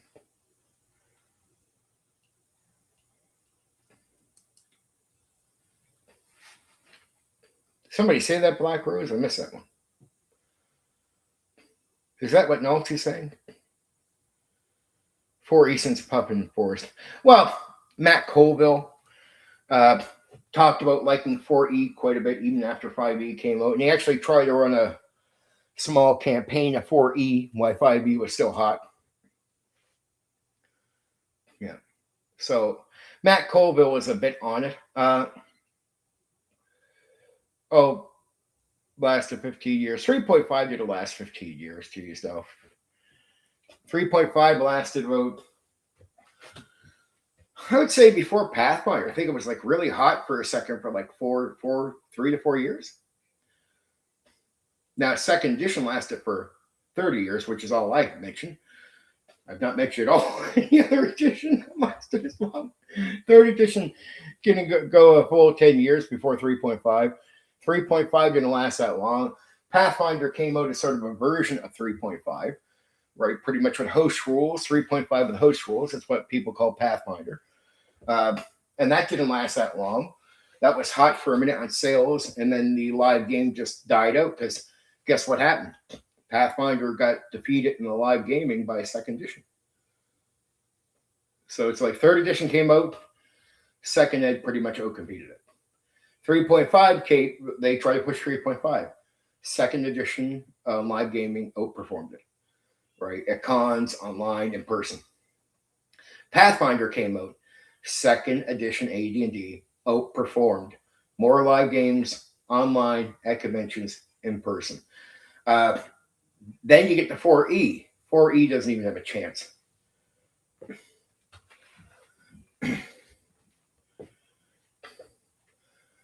Yet no other TSR edition, I said, lasted for a decade.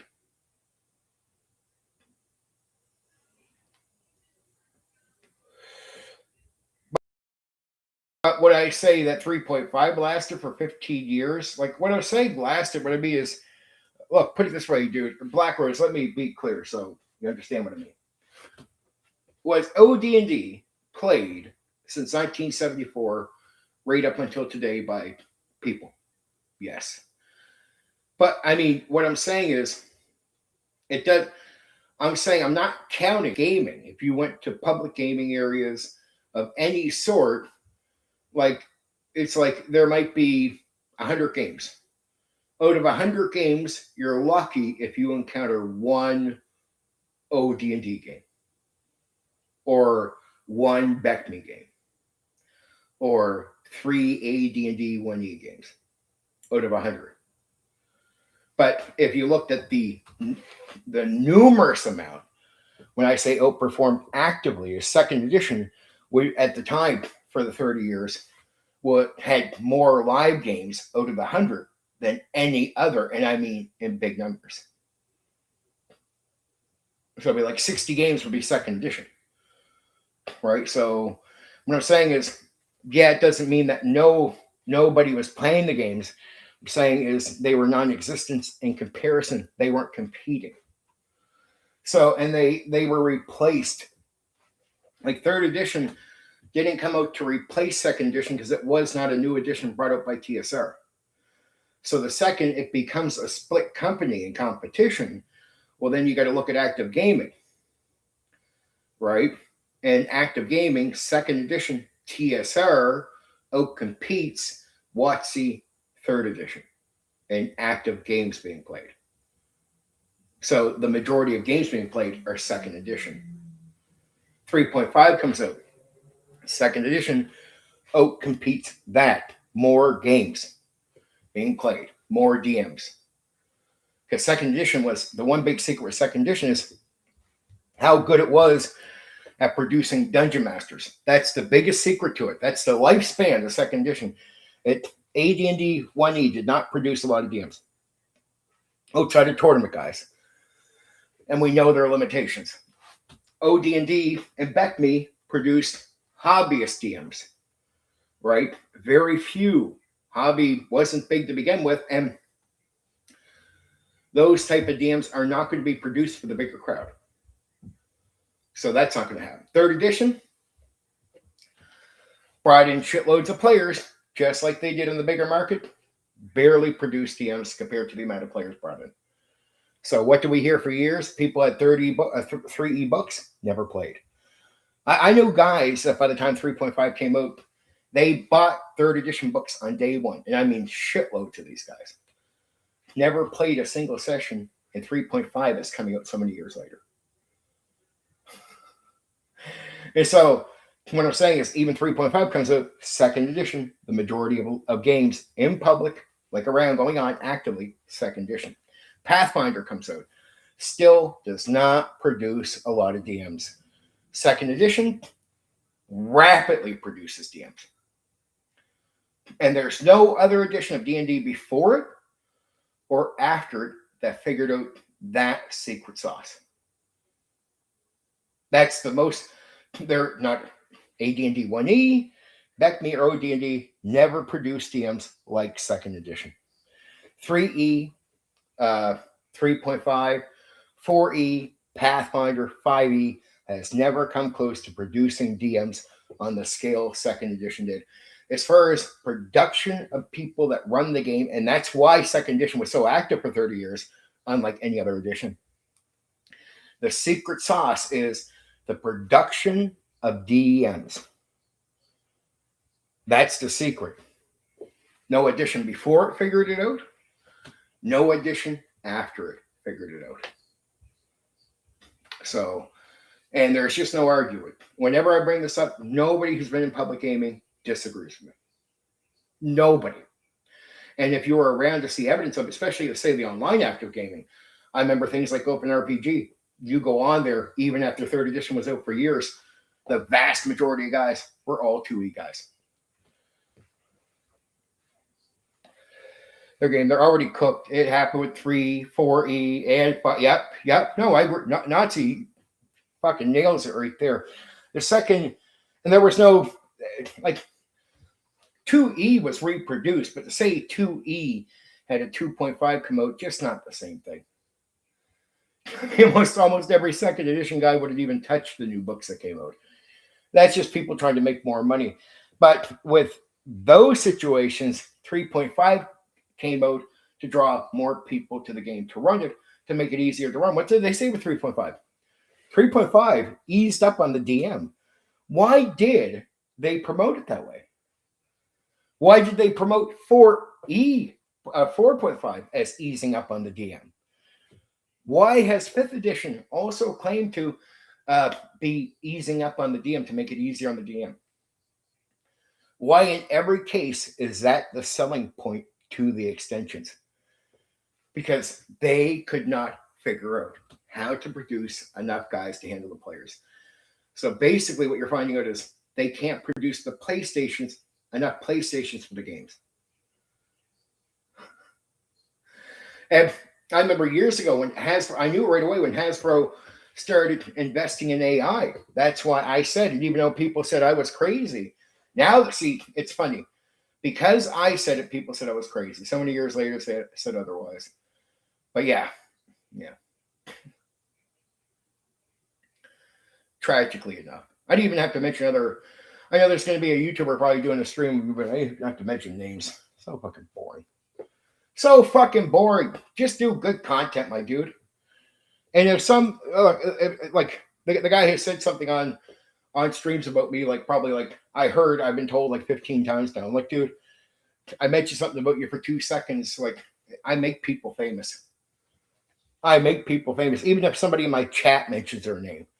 Suddenly they got to do a stream. They got to act like fucking. When they mention my name, I act like it's nothing because it's nothing. When I mention somebody's name, dude, they feel special. It's like, geez, my chat is special. I mention somebody's name and they play it up. They play it up right away. They're desperate fucking fake people. It's like, look, I gave a guy, somebody mentioned a guy's name in chat the other night. I fucking don't respond much to him, but good evening, catching up in the talk. I started with the Black Revised 2nd edition books, took a break, joined 3.5 games some years later. Yeah, that's what I mean. The 2nd edition Black books were, a lot of 2nd edition guys didn't bother. Like, we didn't need an ease up on DMs because we produced so many. I remember it got to a point where it's just like you go on, like I remember Open RPG and Merc and the other places, you go on and there just was not enough 2nd edition players at the time because they were trying to switch to different games for the DMs. There was that many DMs. And I remember 3E guys just going, like 3E DMs going, how the fuck do you guys produce so many fucking Dungeon Masters? I get asked that all the time. It's like, and there's so many of you. There'd be like fucking 5 3rd edition DMs around. And they noticed there's like fucking Third Fire was another group we had because they had like almost 20 2E DMs in their group. They were like, why is there like fucking 70 fucking 2E DMs on here? Like, why is there so many of you? So I'm like, our system produced a lot of guys that run the game. And there's no other system before it that did that. And no other system after. No D&D systems, I mean. And it just could not be denied. Like, it could not be denied. The 3E guys just blew their mind. They said, I mean, at one point, I think their peak, they hit 15 around a certain area. And they'd still look around and go like, there's like a fucking 100 of you, if not more. But yeah, because our guys are produced rapidly. Like, you learn to DM really quick with 2nd edition. It's just purely made for it. It had a secret sauce, and AD&D, back being AD&D 1E, just didn't figure out what it was. And can I say I truly understand? Here's what I think I figured out, because you look at the 1E DM Dungeon Master Guide, and you'd be like, man, that's one of the best Dungeon Master Guides for DMs ever. Well, it would tell guys what to do, but it just didn't seem like it can get many guys to do it right. Like, because I think Raw Tournament fucked everything up for them. I think so. You get this Raw Tournament style, which is not your at-home game. And you have Gary talking to the at-home DM. That's the confusing part. You'd see, like, there'd be a part of the book where he'd say, the DM is king. But AD&D 1E Tournament style with Raw contradicts that. Because with Raw, the book is king. How can you be king if the book is king? So it's a major contradiction. 2nd edition, they didn't have to clearly tell you anything. They would just sort of the way they explained things to you was it helped you figure it out. And in a way, without the pressure of like all that stuff on them, for whatever reason, it just produced and it produced and it produced. And Watsy would have loved that. Third edition needed something like that to happen. Didn't happen because third edition started having the same problem AD&D 1E had right away. And then fourth edition couldn't produce anybody, really. 3.5 still didn't produce much. And Pathfinder, that was the thing Paizo figured out right away. Sold a bunch and then realized, man, we get a shitload of people that want to play the game. What about the guys that what about Pathfinder like Game Masters? Almost done. And that's been the big trip up. That's what Gary and them were paranoid about with AD&D 1E. Like, what if we put out a game and there's almost like nobody to run it? Because you got to depend on humans to run the game. People in the hobby have to be your PlayStation for a player to invest in the hobby. Right? So TSR, at least at the very least, tried their best to sell the game to the DM more than the players most of the time. Though AD&D 1E was just trying to sell it to anybody who would buy it because they're trying to keep a company afloat. And you got to bring customers in on the surplus. Second edition went back to just focusing on the people that run the game. And then the way it teaches you the game is just proper. And you got to realize that no matter how much you want to cater to players, you have to make a game that the guy who runs it wants to run.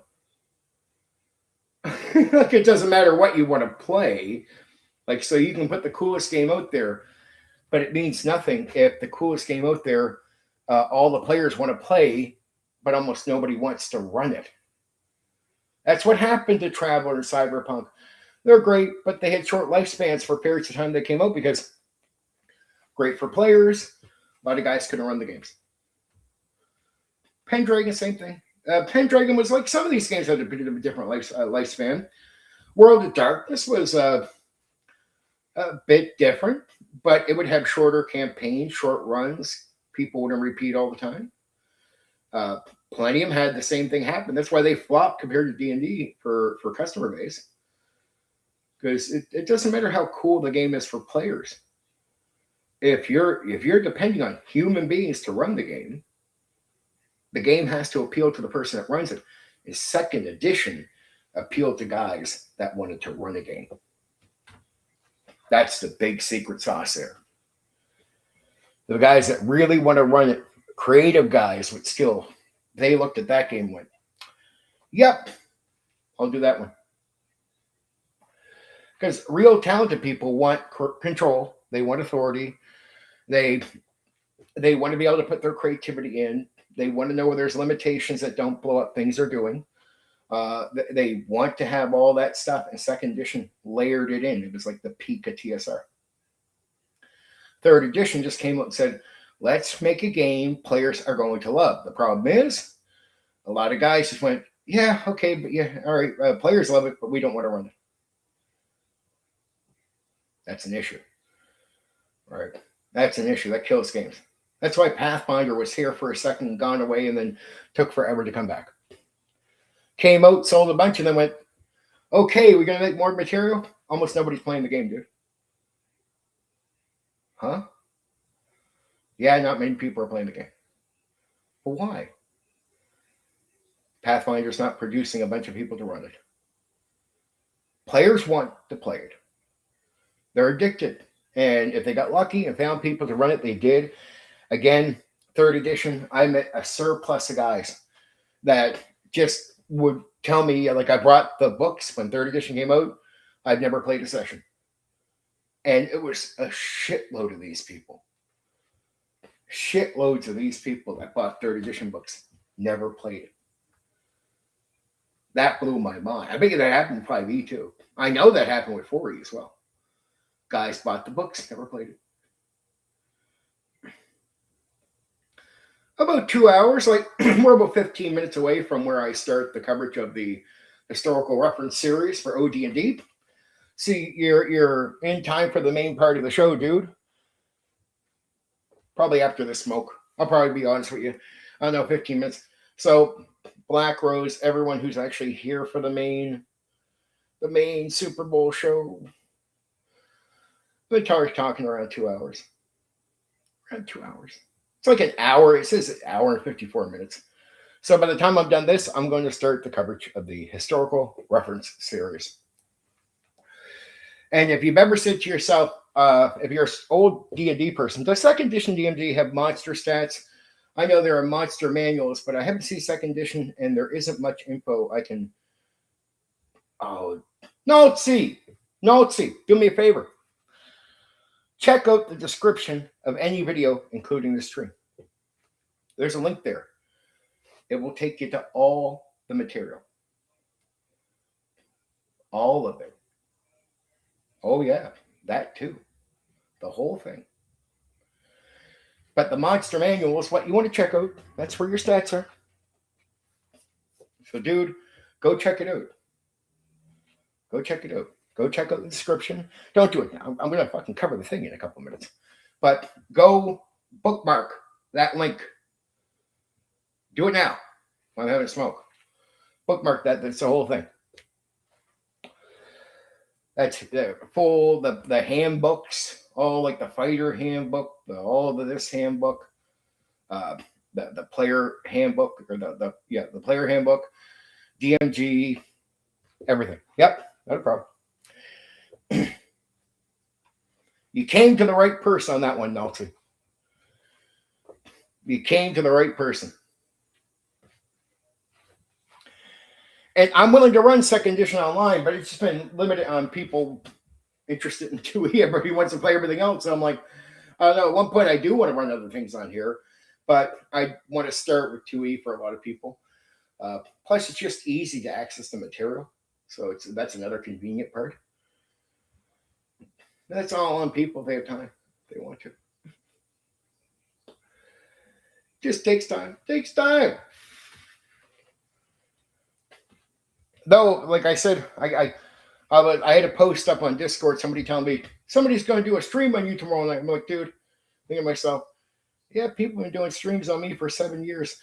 I mention somebody for 2 seconds, and they think like it's like, dude, people pretend Steve Condor has a small channel. Steven has a small channel. He's a nobody, except for if I fucking don't even mention your name. But when somebody in my chat does, suddenly, hope you're the fucking shit. You got to take that and run with it. You mentioned my name 15 times in your last so many streams. I don't even care. I don't even react like you exist. Depends on who. But yeah, I can't see that. Miles, I'll tell you again, I've streamed it a whole shitload of times. It just depends on who. Depends on who. But I care more about just the gaming aspect anyway. But I mean, if you really want to know, instead of worrying about the stream part, jump into the game. Play the game, and then you'll know for sure. It's like, okay, Steven's not full of shit. He does everything he says. Yeah, I do that. I offer the game freely. It's not like I'm sitting there trying to hide. It's just you got to understand, old school tabletop role playing game YouTubers and their audience got so many strikes on my previous channels, they got burnt before I was able to contact YouTube finally with X, and now they can't do it. They try to do it with this channel, but they can't do it.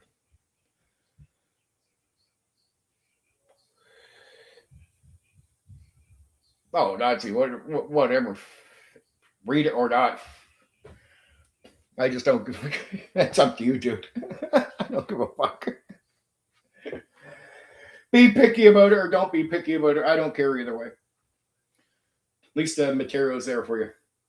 You change your mind, go ahead and read it. People tell me they don't like doing it. I'm like, oh, I'm just I have no lazy bone in my body. I don't care if I read the book or read something online. I don't give a shit where I read something. I'm not picky about it. I'll let nerds be picky nerds. They're picky about everything. Hey, if you're going to limit yourself because you can't read it on a PC, whatever, dude. I don't give a fuck. I absolutely don't even bother telling me about it. Not even pointing it out to me. I don't care. I don't care if you will or won't. I don't give a fuck at all. It's there, dude. You do that on your personal time or don't read it. I just don't care for pickiness. I'm not picky. When I hear people not doing stuff, usually I just assume laziness. Fucking read it or not, man. If you have no more access to it, like or go pay a shitload of money to get the books, whatever works for you. And it's not like I'm going to send you the fucking book, dude. It's like I ain't paying for shit for you. I mean, obviously you can go buy the books. You'll purchase them on drive-through. All second edition books are there if you want to pay an arm and a leg. If not, you could just get over it and read it on the fucking computer for a second. And there, it doesn't cost you enough. I'm just being real with you, dude. I'm just saying, I would definitely read something on the PC because it's like, well, shit, at least like, and if you really like what you're reading, it could be the reason you want to invest in books, right? And you can buy the books. So can you buy, they call the green cover books now? You can buy all the second edition books on drive-through and get physical copies. You can get soft cover ones. But if you just want to go read some stuff, I mean, what, you're reading a page or two to find something out. And if you start reading and you want to read more, you go ahead. I just don't. When people tell me they don't want to read things on PC, I'm just like, I don't get it, dude. I don't get why. I just don't like it. Well, it's words on something. It's like, just read. I can read, dude. Think about it. You can read and make a character. It's not even hard to read or go around reading it. I need the physical book. It's like, well, get it. It's like some people are also picky about the stuff going all digital. I'm like, dude, stuff's going to go where it's going to go.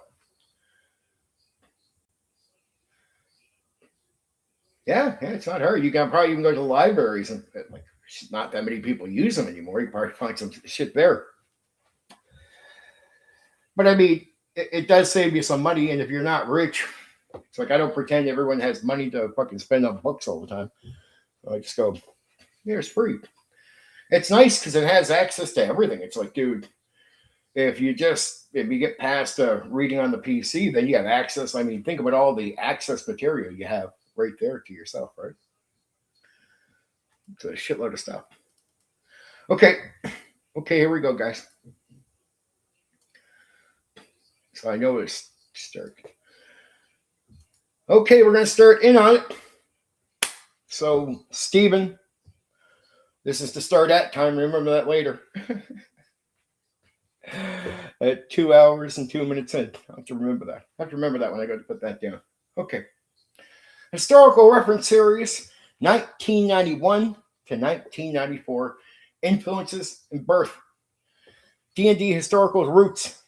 From its earliest days, Dungeons & Dragons borrowed heavily from history. Castles, knights, Vikings, Roman legions, medieval weapons, and ancient cultures all influenced the game's fantasy worlds. While those settings mixed history with magic and monsters, the inspiration was often easy to recognize. The historical reference series took the next logical step. Instead of asking players to visit a fantasy world inspired by history, it asked, why not adventure in history itself? AD&D's historical foundation. The historical reference series wasn't created in a vacuum. Early AD&D books frequently referenced historical weapons, castles, siege warfare, and medieval society. Historical influences had always been part of the game, and this series expanded those ideas by making real historical cultures the focus of an entire campaign.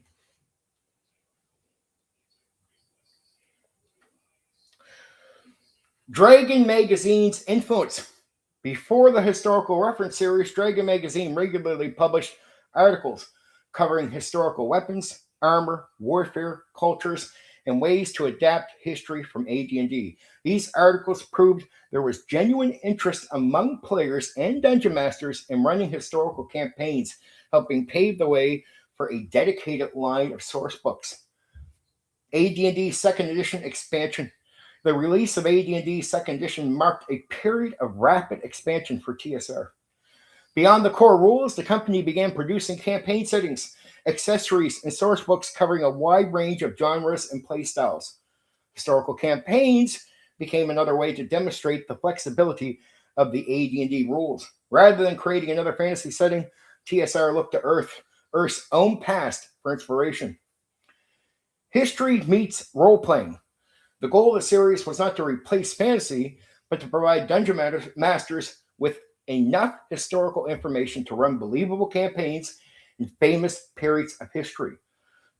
Each book combined history with game mechanics, providing information on cultures, weapons, armor, religion, politics, geography, and everyday life. Dungeon masters could run campaigns with little or no magic or introduce monsters and supernatural elements drawn from the myths, and legends of the culture being explored.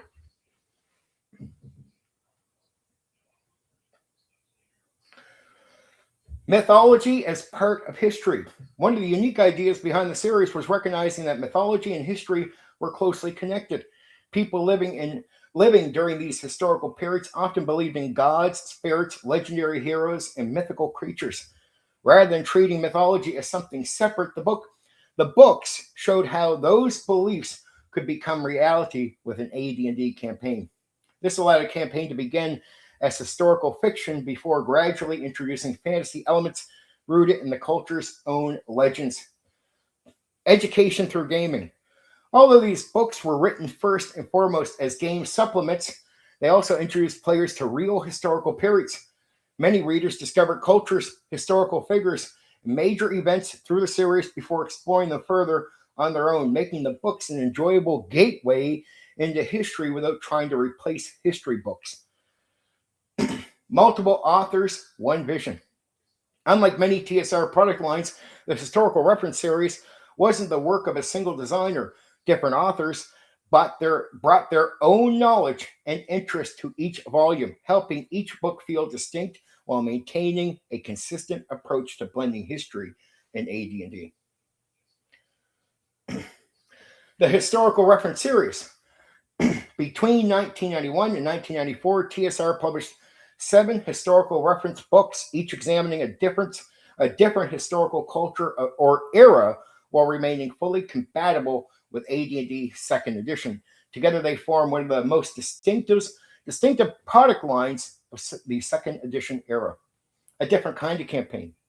Most AD&D settings ask players to explore fictional worlds. The historical reference series instead asked what adventure might unfold if heroes walked through the Roman Empire, sailed with Viking explorers, fought during the Crusades, or traveled alongside Renaissance explorers. History itself became the campaign setting. Why it matters. The historical reference series remains one of TSR's boldest experiments. Rather than abandoning fantasy, it demonstrated that AD&D could be adapted to almost any historical period while still feeling like Dungeons and Dragons. By combining historical research with mythology and role-playing, the series offered a style of campaign unlike anything else TSR had published before.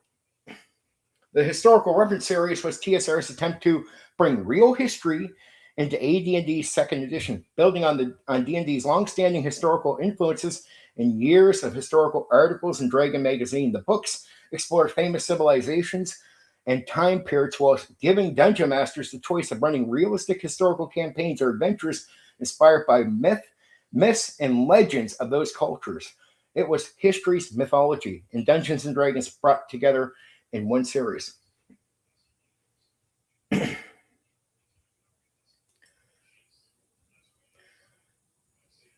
Oh, they are. To me, it's like put them aside, turn them off, or whatnot. Like just do something. Turn them on silent and only really bother with emergency phone calls and know what they are, know the difference. And if it's casual, you ignore the call, right? Like do what you can to cut that off if necessary. That's all. Historical reference series, place and time periods.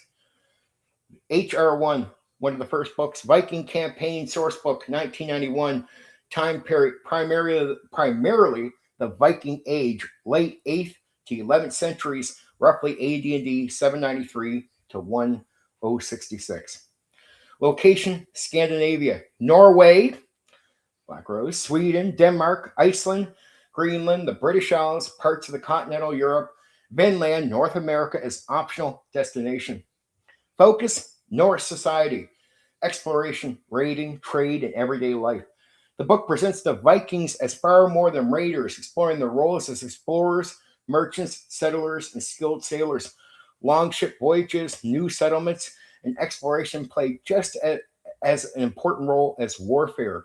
It also discusses Viking law, family life, and the importance of honor and reputation, helping campaigns feel like living Norse societies rather than simply a series of raids. North mythology provides an optional fantasy layer, allowing dungeon masters to introduce Odin, Thor, giants, trolls, dragons, and other legendary beings drawn from the Scandinavian traditions. There you are, my friend. There you are. It's like we couldn't ignore Norway. There's no way. Not if they're talking about Vikings. HR2, the next one. Charlemagne's Paladins, 1992, time period around the reign of Charlemagne, late 8th century to the early 9th century, roughly AD 768 to 814. Location, the Frankish Empire, modern France, Western Germany, Northern Italy, neighboring regions of Western Europe. Focus, the Carolingian Empire. Knighthood, royal courts, Christianity, warfare, and legends surrounding Charlemagne's famous paladins. The book explores the relationship between Charlemagne, his nobles, and the church and the administration of the Frankish Empire. Adventures often involve political intrigue, military campaigns, diplomacy, and defending the empire. Dungeon masters can also weave in the legendary matter of France, blending heroic legends with historical events. So far we have sort of like the French Charlemagne, we have the Vikings. 1992 HR3 Celts Campaign Sourcebook. Time period covers multiple periods of Celtic history rather than one specific era. Location, Ireland, Scotland, Wales, Brittany, Gaul, other Celtic regions across Europe. Focus, Celtic society, druids, warriors, tribal life, mythology, and folklore. Unlike the other books, this volume focuses on a culture rather than a single kingdom or historical period, examines the similarities and differences between Celtic peoples across Europe while emphasizing their shared traditions. Special attention is given to druids, oral storytelling, heroic warriors, tribal politics, and the myths that later inspired much of Celtic fantasy. I hear you, baby. I hear you. HR4, A Mighty Fortress, 1992. Time period, the Elizabeth, we'll say the Elizabeth age, roughly AD&D 1558 to 1603. Location, England, Scotland, Ireland, continental Europe, the New World through English exploration. Focus, the reign of Queen Elizabeth I. Politics, espionage, religious conflict, exploration, naval adventure, and overseas expansion. Rather than focusing primarily on knights and castles, this book embraces spies, diplomats, sailors, merchants, explorers, and privateers. Religious tensions between Catholics and Protestants form an important backdrop influencing politics, alliances, and many potential adventures. The growing use of firearms, expanding global exploration gives campaigns a noticeably different feel from the early historical settings. 1993, HR5, The Glory of Rome. Time period, primarily during the Roman Empire, while drawing on material from the wider Roman world. Location, Rome, Italy, Britain, Gaul, North Africa, the Near East, other provinces of the Roman Empire. Focus, Roman government, military service, citizenship, engineering, religion, gladiators, and everyday life throughout the empire. The book presents adventures across one of history's greatest empires, allowing the campaigns to move from bustling cities to remote frontier forts. Because Rome stretched across 3 continents, campaigns can vary enormously in tone, from civilized urban adventures to dangerous frontier expeditions. Characters might serve as legionnaires, senators, merchants, officials, gladiators, or ordinary citizens navigating Roman society. 1994, HR6, Age of Heroes. Age of Heroes campaign sourcebook. Time period. The Messenian, the Messenian Bronze Age of Greece. Sorry, I never say that right. Plus, jaw problem. Roughly 1600 to 11 BC. Viewed through the lens of Greek mythology. Location, mainland Greece. The Aegean Sea, Crete, Asia Minor. Mythological locations from Greek legend. Focus, epic heroes, city-states, monsters, gods, legendary quests, and myths surrounding figures such as Heracles, Jason, and the Trojan War. This is most fantasy-oriented book in the historical reference series. So if you want to do like a lot of fantasy or magic, this is the one you want to do with. This was the one I found that was just more free to use magic. They usually talk about limiting magic. This one lets you just explore a bit more. Rather than separating history and fantasy, and embraces the heroic world of Greek legend where gods actively influence events and monsters that are very real. For groups wanting adventures inspired by ancient epics, it comes closest to traditional fantasy while remaining rooted in classical mythology. Last book. The HR7, the Crusades Campaign Sourcebook, 1994 time period, the era of the Crusades. Been weird. We've been talking about Crusades recently. A lot of excellent people mentioning them. Like, can actually go play the Crusades out roughly AD 1095 to 1291. Location in Western Europe, the Byzantine Empire, Anatolia, the Holy Land, Jerusalem, Syria, Egypt, other regions involved in the Crusades. Focus, knightly orders, pilgrimage, diplomacy, trade, military campaigns, religious conflict, and many cultures involved during the Crusade period. Rather than presenting only a Western European perspective, the book examines the interactions between Christians, Muslims, Byzantine, and other cultures. The book also examines the military orders, castles, and fortified cities that became the defining feature of the crusading era. Campaigns can involve diplomacy, espionage, trade, exploration, or survival just as easily as battlefield action. So if you really want to play up the Crusades, you can actually do that. And actually have like understand people on all sides. That's interesting. Good stuff. So you can actually do the Crusades. And I did. What the series covers overall. Taken together, the historical reference series spans over 2,500 years of history. From the Bronze Age, around 1600 BC, to the Elizabeth Age, around AD&D 1600. It explores civilizations across ancient Greece, ancient Rome, Celtic Europe, Scandinavia, the Frankish Empire, medieval Europe, the British Isles, Eastern Mediterranean, the Holy Land. Rather than focusing on a single civilization, TSR created a collection of historical campaign sourcebooks that allowed AD&D players to adventure across many of history's most influential cultures while using the same core AD&D 2nd edition rules. A broad range of campaign styles. Although every book uses the same AD&D rules, each encourages a different style of play. Vikings emphasizes exploration, seafaring, and building a reputation through honor and achievement. Charlemagne's Paladins focus on royal service, warfare, politics, and the rise of medieval knighthood. The Celts leans into tribal society, Druids, oral tradition, and ancient folklore. A Mighty Fortress highlights espionage, diplomacy, religious conflict, naval adventure, and exploration during the Elizabeth Age. The Glory of Rome ranges from urban politics to imperial administration to military campaigns on the empire's distant frontiers. Age of Heroes embraces epic quest, divine intervention, legendary monsters, and heroic mythology. The Crusades combines warfare, diplomacy, religion, trade, and the interaction of multiple civilizations in one of history's most complex regions. Despite sharing the same AD&D rules, each book offers a distinctively different style of historical play.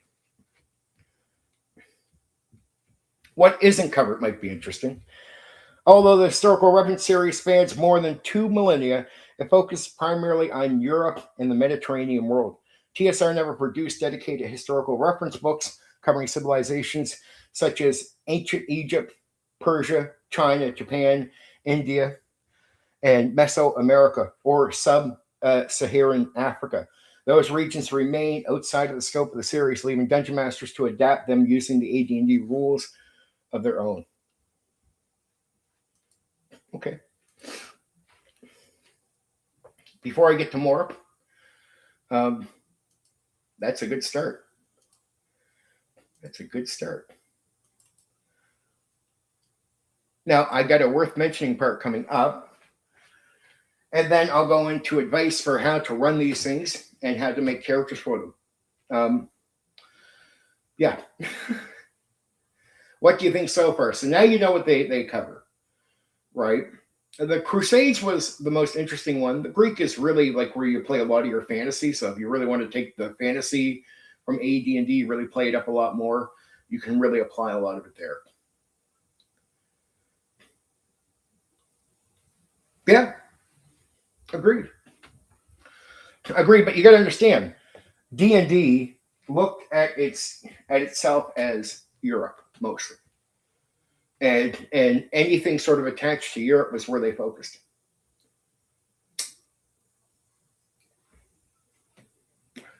So that's sort of why I think they stayed out of those areas, because D&D is intentionally Europe, like Britain, King Arthur, like it's intentionally that. And so I think the way they looked at the historical series was anything sort of attached to that is what they want to cover, right? Plus, think about it. Even back then, even when they put out their Asian inspired material, they got heat.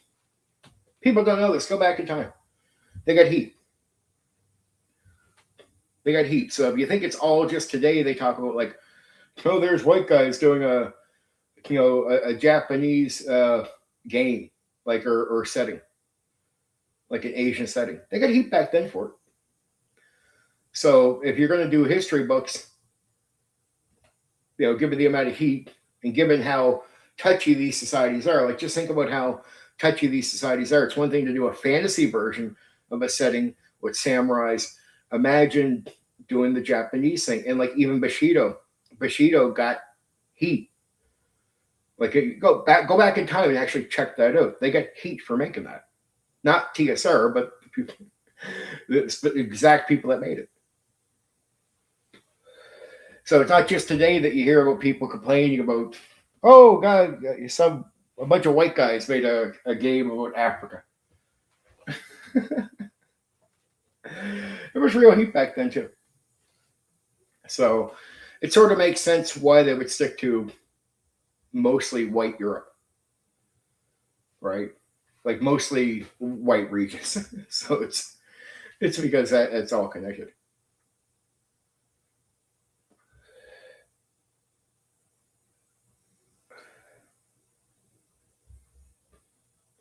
I just couldn't believe how many people, when I mentioned this a few months ago, just talking to some people just online, I said, really? They did a Rome thing? I'm like, yeah. So I knew I started doing this old school D&D thing. I said, probably the first month I start this, I'm going to cover this right away.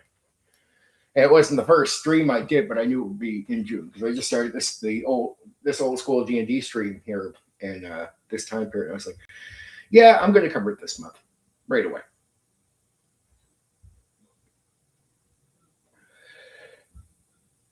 Just sort of drumming through the fluff and getting the ideas out to you guys was the main part.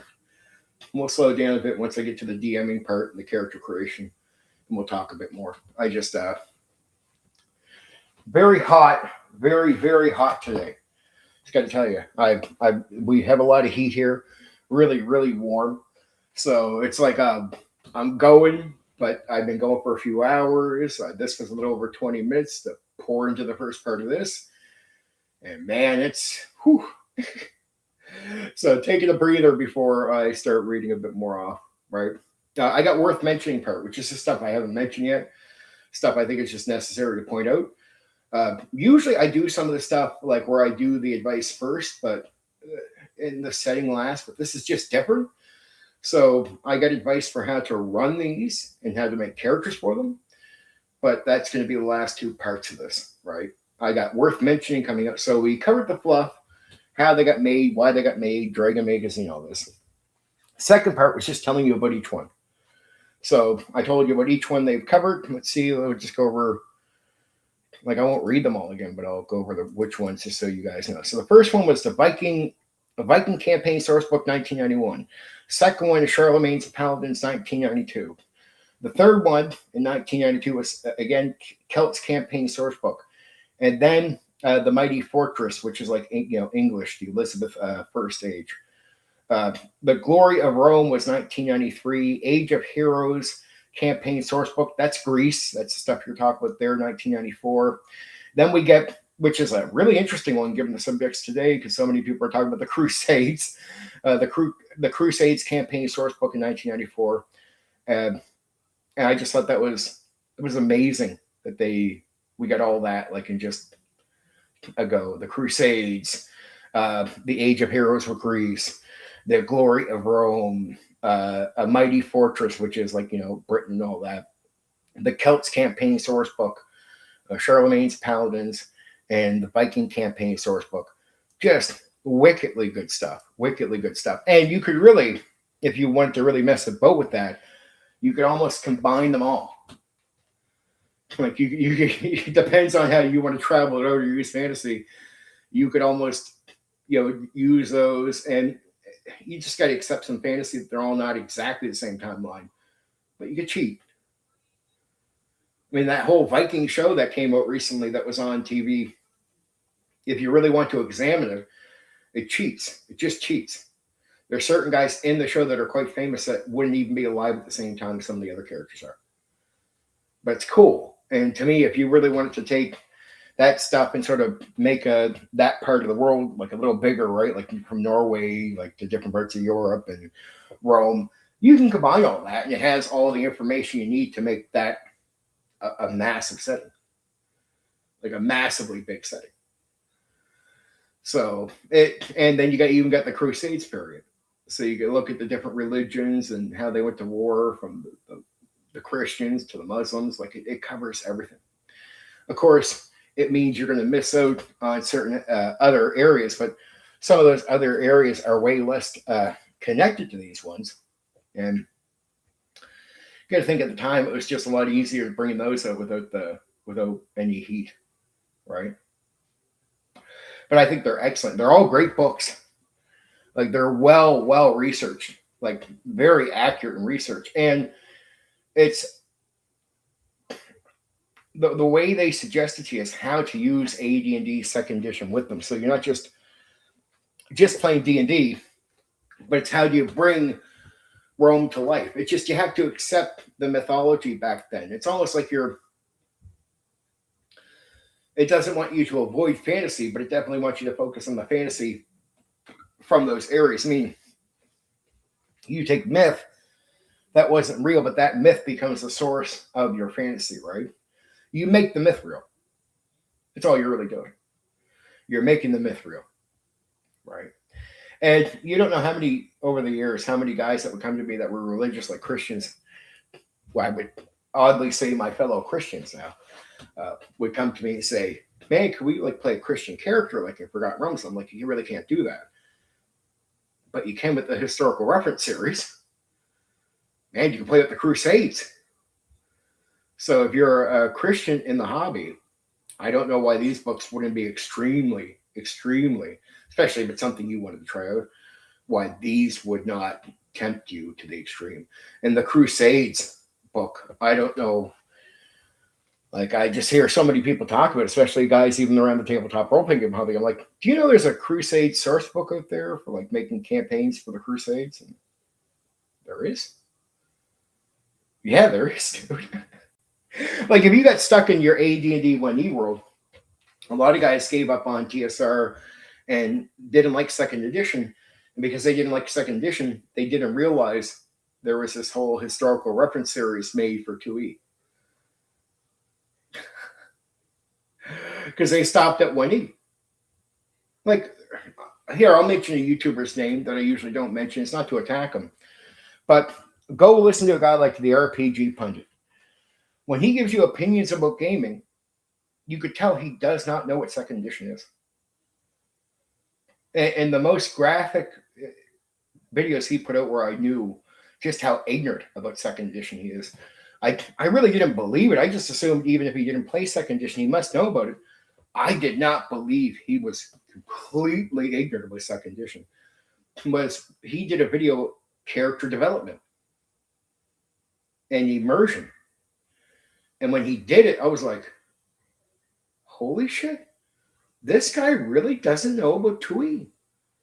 He has no idea. And I'm not trying to attack anyone here or even him, but I just didn't know how ignorant he was about second edition. See, in 1E, it doesn't directly tell you about character development. And so a lot of guys in 1E, they discover through their gaming is it could take a year. It could take 12 months. It could take a long time of consistent play with the character because you're not focusing on developing the character personality-wise. It could take you a year to accidentally develop a character. It's not even your intent. You're just going to after a long period of time. As Black Rose and me know, in second edition, they get you to start focusing on that right away. And so it could take you a month to get you to the same level it would take an AD&D 1E player a year to get to. See, it's just we learned with AD&D 1E that character development kept players coming back to the table more consistently because a lot of campaigns would break up in AD&D 1E. So what campaigns held on to longer? What were the most memorable characters? When you hear AD&D 1E guys talk about their time and the consistent play, like DMs, AD&D 1E DMs would always say this. Once a player developed their character, like after a year, there'd be more, like they start showing up to the table all the time. So second edition just learned from this. Of course, it's going to learn from this. So what does second edition do? They just realized right away from that experience and from talking to people that did AD&D 1E, character development is a big issue. So if it's a big issue and AD&D initially doesn't really focus on it, why not just have it where people focus on it? Where people focus on it, right? Why not just have it where people focus on it? And they did. They had people focus on it, right? And that's in second edition. It could take you a month to develop a character the same way it could take you a year in AD&D 1E. Then what about immersion to the game? Well, the more you develop a character, the more immersed into your experience with the game you get, right? Because you'll have a character development. Like your experience through the character, then a developed character, becomes a more consistently immersed experience. Well, what RPG Pundit did his video, talk about immersion, could take almost a year and a half through character development and finally getting immersed. In second edition, you could be immersed in a month, in 2 weeks, because they understood it. They understood what got you there. So what they did was just say, well, AD&D 1E, the guys are accidentally getting there. Let's just have the second edition people just focus on it instantly out of the box. Like just right away, get them to get to these places quicker, right? So what helps develop characters? And that's what they applied to second edition. So basically, as a second edition guy listening to Pundit's video about character development and immersion, I realized right away, okay, Pundit doesn't know 2E. He has no idea that 2E does this instantly and quickly.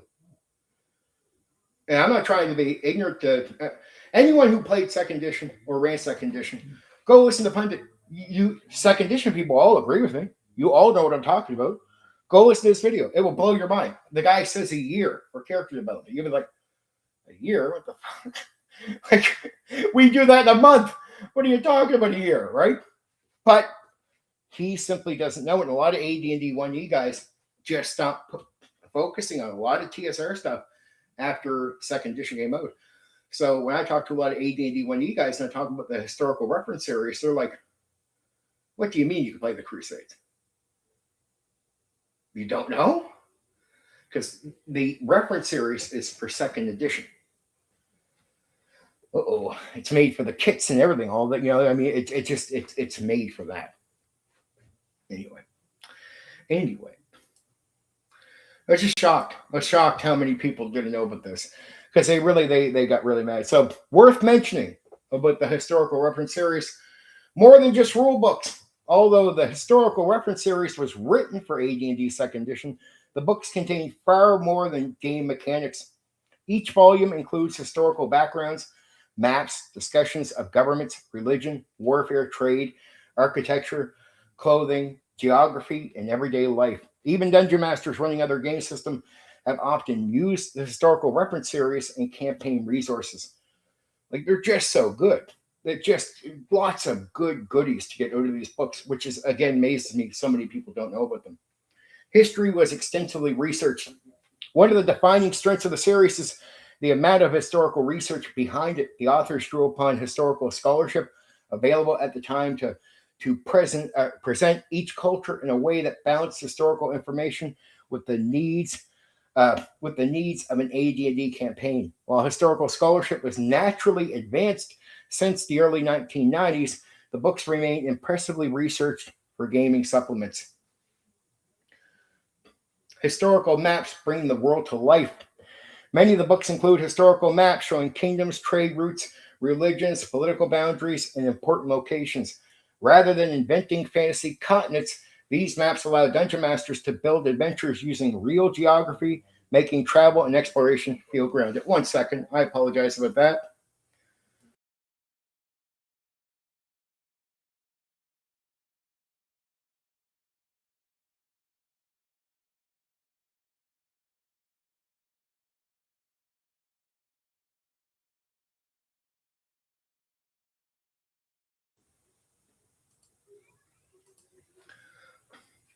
Okay, so I said, I'll get back. Historical maps bring the world to life, is what I was talking about there. Many of the books include historical maps showing kingdoms, trade routes, regions, political boundaries, and important locations. What was I talking about there? It's not just for campaigns. What I said is they give maps and everything. You can use it all as a setting. It's more of a setting. The way they describe it is these are for campaigns. These are campaign books. So it's like I looked at it, I was like, no, these are setting books. Like, most of the information is for just making a setting where you can then sandbox an adventure into the setting. And it's amazingly made for sandboxing, as you guys know I talk about quite often. Rather than inventing fantasy continents, these maps allow dungeon masters to build adventures using real geography, making travel and exploration feel grounded in history. Okay.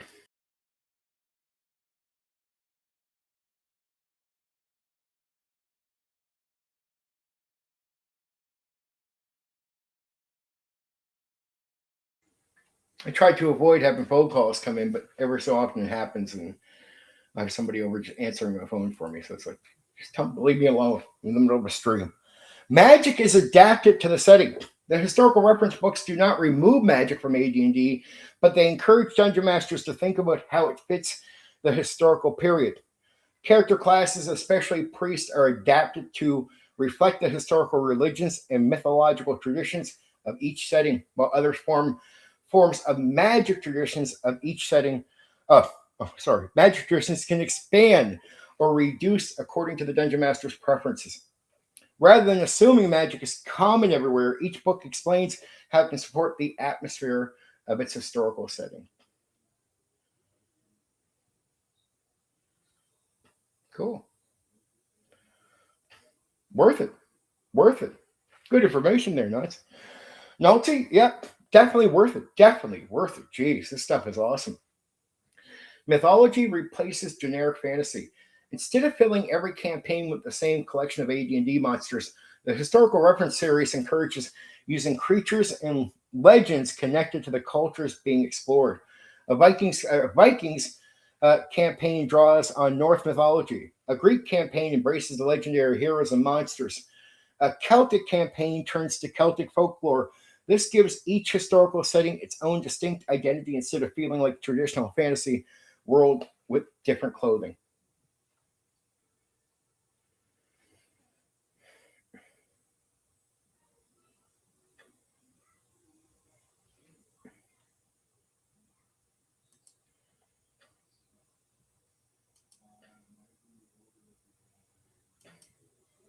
There's a fight brewing in the background. I'll need to see other guys before placing bets.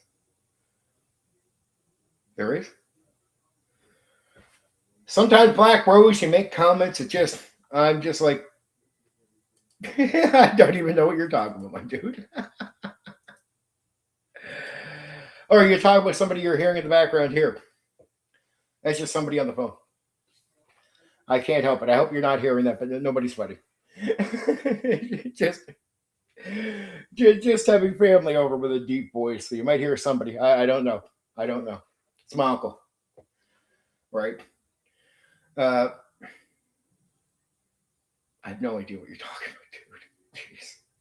dude. Jeez. You have to give more information when you make a random statement like that, because it's so random. I don't even know where to place your statement, my friend. Okay. I'll wait. But yeah, you can actually get these from what Nalty's saying on drive-through.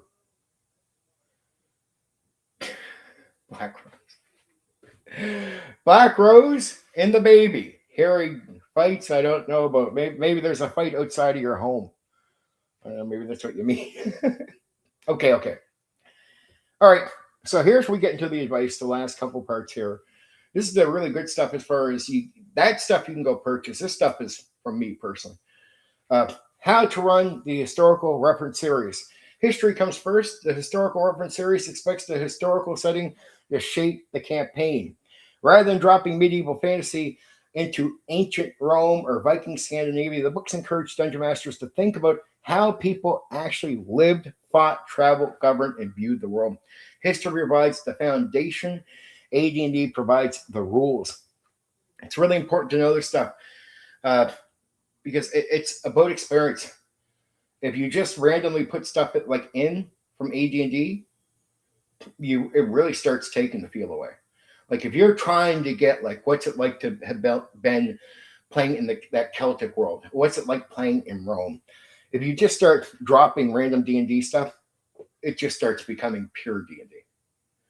Right? You start taking away a lot of the feel that you're looking for. Start with the culture. Before planning adventures, become familiar with the culture featured in the book. Remember, it's already providing you all the material you need. How do people dress? What do they believe? Who holds powers? What are major conflicts? The setting should influence the adventures just as much as monsters or treasures. Remember, as the DM, you have a lot of authority on what you want to put in or don't. It's going to give you a lot of guidance or advice or ideas, but it's not going to give you exact rules. It really does leave a lot of freedom to the DM to make decisions on what to put in there. So take the information provided, and then when you're considering putting stuff in, try to make sure you're not contradicting that stuff. Everybody has their own opinions on what they want to put in. So I don't want to just, go through a list of things for each one. All right.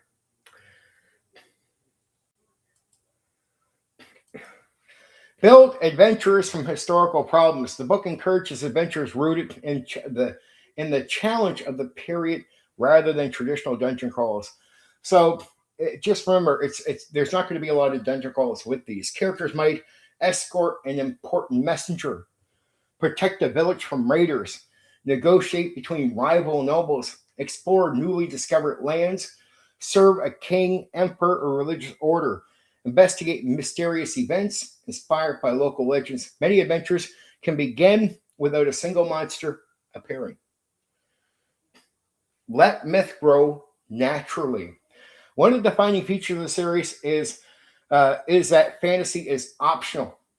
So you don't have to actually use fantasy. You can actually play Rome as Rome, Greece is Greece, right? You can really dump magic. You can dump all fantasy and just play the setting raw, just raw with nothing. But let myth grow. Right? A campaign can remain entirely historical or mythology can slowly enter the story, but you should not just enter it all at once. Let people feel what Rome is like before you throw fantasy at them, even if you're going to. Reading Beowulf and then playing Viking game is probably be a neat using AD&D. You can probably have trolls or even drow, and at the end of some journey in sandbox going to new lands. Yeah, definitely, definitely. And it's going to provide you what you need. It's not just you read about the Viking and then you try to run something randomly off the top of your head that might seem Viking. This is going to give you all the information you need to make the real Viking even before you do the fantasy. But when you start a campaign here, my advice is not just to have the characters automatically running into the fantasy. Like, just don't have spellcasters everywhere. Don't have monsters everywhere. Let them encounter Rome the way the people are, just without the fantasy. Bring it in sort of like a pacey way. Like, you just don't be like the first thing you do. Like, that first hour shouldn't be monsters, magic casting. Like, let them explore the place a bit before you start giving the fantasy out. Let them feel it a bit, just a bit. So, because once you create the feeling, that feeling can remain. You can run with it. Right? That's really important. It sounds small, but it's a major thing. Perhaps the villagers speak of spirits in the forest. Perhaps an ancient tomb is said to be cursed. Perhaps stories of giants, dragons, or gods turns out to be true. The book presents mythology as an option. Some campaigns may keep supernatural elements rare, mysterious, while others may embrace them as a regular part of the setting. You can, there is exceptions. Like when you go to the Greece one, when you're doing Greece, that's an exception. That's the one where fantasy might be like an overwhelming thing. Like you can almost introduce that right away. But if you go to the Celts, slow it down. Rome, slow it down. Even Britain, slow it down. A little slow pace, right? Magic is your choice. The amount of magic is entirely up to the dungeon master. A campaign can remain almost entirely historical. Use the standard AD&D level of magic, or fully embrace the mythology and supernatural traditions of the period. The historical reference series is designed to support all of these approaches. So look, if you really want to go into Rome and let wizards be wizards, you can. The idea is you still have enough information to say you're a wizard in Rome, right? But I do find it takes away, personally, from my experience trying this, it does take something away from it, especially if you're looking for a Roman experience, right? I'm just saying, right? Use you. Okay. I don't know how much you hear in the background here. I hope that's not much, and I hope Black Rose, that's not what you're talking about. Use existing AD&D rules. One of TSR's goal was the dungeon master would not need to learn a new game. The historical reference books assumes you already own the AD&D second edition core rule books. Combat, spellcasting, saving throws, monsters, character progression, and the rest of the game's mechanics continue to use the familiar AD&D rules. The historical reference book supplements those rules with historical information rather than replacing or rewriting the game.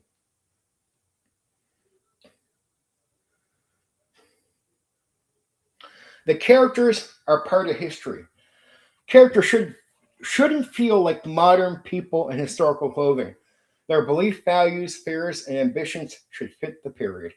Encourage players to think like members of the society rather than visitors from a fantasy world. So don't have them think like these are D&D characters from Forgotten Realms coming to this place.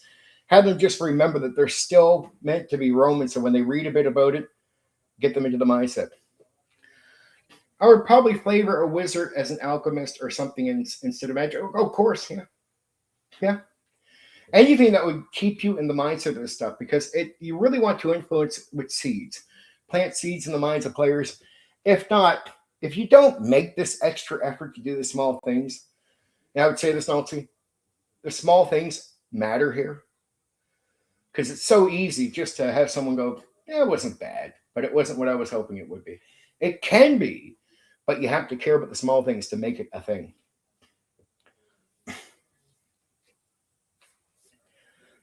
History is a toolkit. Historical reference books are campaign resources, not strict history manuals. Dungeon masters are encouraged to borrow what they like, ignore what doesn't fit their campaign, and adapt historical events to suit the style of game they want to run. That's why I say you can put all this together as a setting.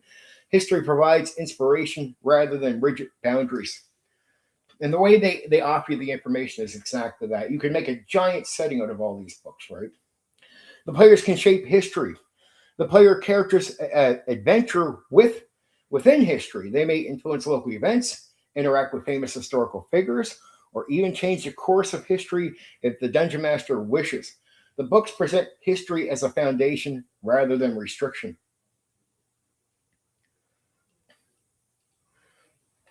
Balance history with fun. Although the books strive for historical authenticity, they consistently present history as a tool for creating enjoyable adventures. Historical accuracy should enrich the campaign, not become a barrier to exciting role playing. Dungeon masters are encouraged to adjust material whenever it makes for a better game.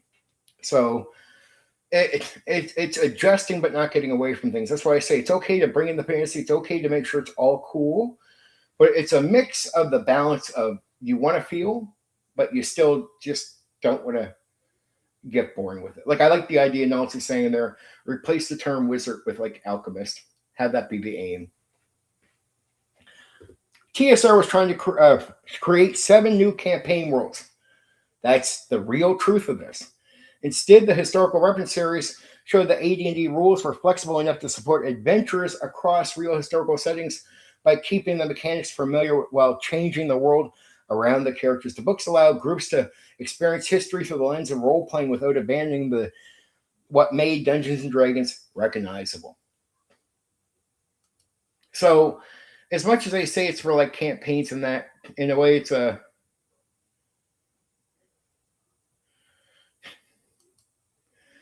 yeah.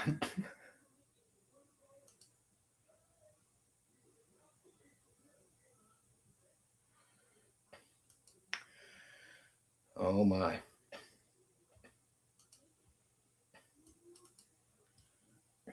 Oh my. Let me see. Maybe Coochie is commenting. Could be. I don't know, guys. If you see, I keep forgetting because of some weird reason I don't ever get his stuff on the restream thing now. I try to refresh and fix that, but I see if he's actually commenting here. I hope you guys are enjoying this. I don't know how you feel about this one, but I love it. I hope pointing you guys to this material is awesome. I think it's fucking great. I really do. I really, really do. I had a lot of fun with this stuff. And I do have a major big setting based on these books, which is my advice. If you're going to do anything, it's and you could do the Crusades. Lots of people love this information. So here we go. Filipino adventures would incorporate Ace and English. Other cultures have wicked monsters. Imagine indigenous American setting with Wendigos, skinwalkers. It doesn't take much. Very modular, so it's easy to tweak past the DM could pull through any angle of historical play. These are going to help you. Like, these are going to really help you. If you do have your own ideas, like, it just gives you enough information where you can go, okay, I like the way they put this together. And then just say you want it to do. I will. The next part is character creation, but I am, before I get to the character stuff, I do want to have one of these. So, just to sort of say some freehand stuff here. Could you do all the stuff like what Coochie is saying, what Nalty has said, what Black Rose is suggesting here? Yeah. And what these books do is they're pretty cool for doing this. They give you a way to put together any other place. So it's like, look over how they do these books. And it wouldn't take much for you to go collect information in a similar fashion for Japan. For the indigenous American stuff, right? You want to get the clothes or how they dressed, how they did this, and you just sort of copy what you see there. And this stuff is already out there, especially with the internet world now. Now you can just, let's be honest, do a lot of copy and pasting. And then my advice, 2nd edition AD&D, baby. it lends itself to this stuff so easily, and you already have sort of books made for it that's going to use it. And the kits are very important. The kit concept can really help you really direct this. Like you could do the alchemist kit for wizards, right? Like so, it adjusts the wizard, and maybe even put some things in there that are really more to the setting. So kits can really help you develop the certain character types into something you want them to be, right? Kits are amazing. Uh, the gameplay's easy. These games are not made for stronger characters. Like you don't need feats for this game, for the idea of using real world history, right? You want more realistic characters. You're going to get that with second edition. And it's going to be better with 2E than 1E because the gameplay is just better. It's more straightforward. You've got the kits. The reference AD&D second edition applies itself so well to this stuff that I would say not even the older editions before that are any good for it. Not in the same way. Third edition, fourth edition, and 5E is not really good for it. I would personally be using second edition. It's so tailored to this, so perfect for this. All right.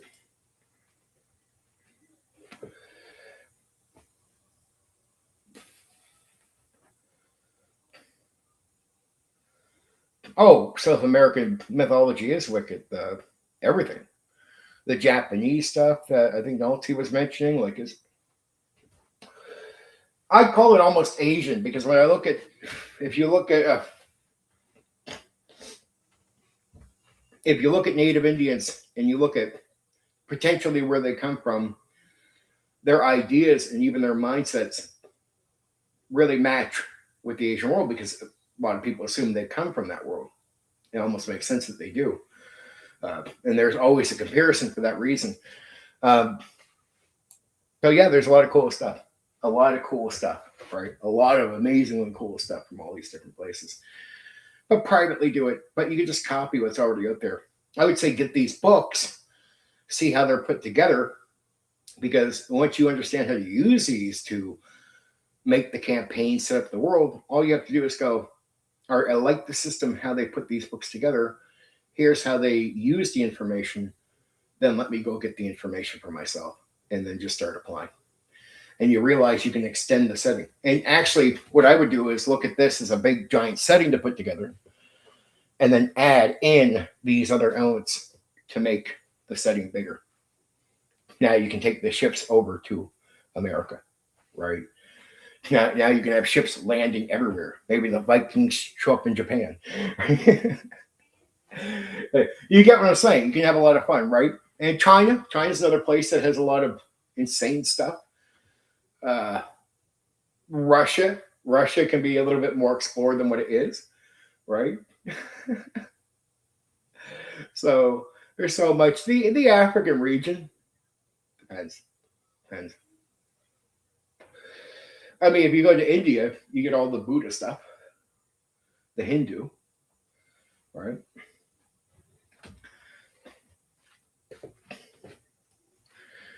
I mean, I don't know if you'd want to do the African part because you know that would come with that. We all know what would come with that. Do I have to mention out loud what will come with that?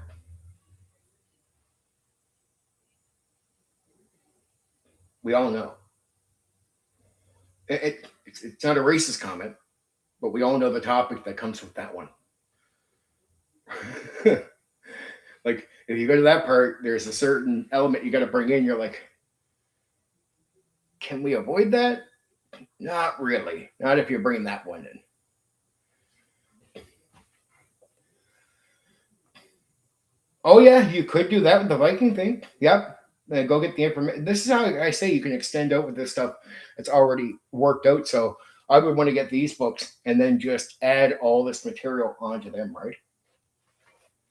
Really.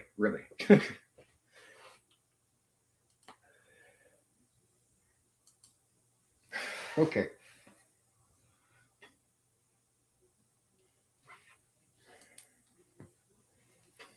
Standard AD&D character creation. The historical reference series does not introduce new character creation system.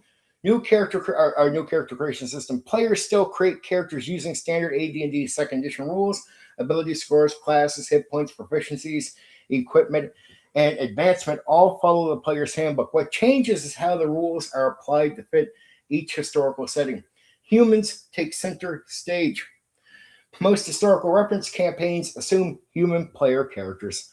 Some books discuss optional ways to include traditional AD&D races, but the default expectation is that the campaign is human focused. This helps preserve the historical atmosphere while still allowing dungeon masters to introduce fantasy elements if they choose. For all you guys out there going, I want a human-centric game. Culture background becomes more important than race. In traditional AD&D campaigns, race often defines a large part of the character's identity. In historical reference series, that role is largely replaced by culture, whether a character is a Viking explorer, Roman citizen, Celtic warrior, Frankish noble, or like an English sailor, or a crusader, has a greater impact on who they are than choosing between elves, dwarves, or halflings. The focus shifts from fantasy ancestry to historical identity. Classes reflect the historical period. Characters still choose from familiar AD&D classes, but each book recommends, limits, or reinterprets the standard classes to fit its historical setting. A Viking campaign naturally favors warriors, sailors, and priests of the Norse gods. A Roman campaign encourages soldiers, officials, and citizens of the empire. An Elizabeth I campaign may feature spies, explorers, merchants, and naval officers. The classes remain recognizable, but their roles change depending on the historical world they inhabit. Kits become the biggest change. The most significant addition to character creation is the use of kits. Each historical reference books introduce kits representing occupations, military service, noble birth, religious orders, social positions, and other roles appropriate to the culture. Rather than creating entirely new classes, TSR uses kits to customize existing ones, allowing characters to feel historically authentic while remaining fully compatible with AD&D 2nd edition. More than any other character option, the kits help distinguish one historical reference book from another, giving each setting its own historical flavor while preserving the AD&D 2nd edition core rules. Skills change with the culture. Non-weapon proficiencies become an important way of reflecting history.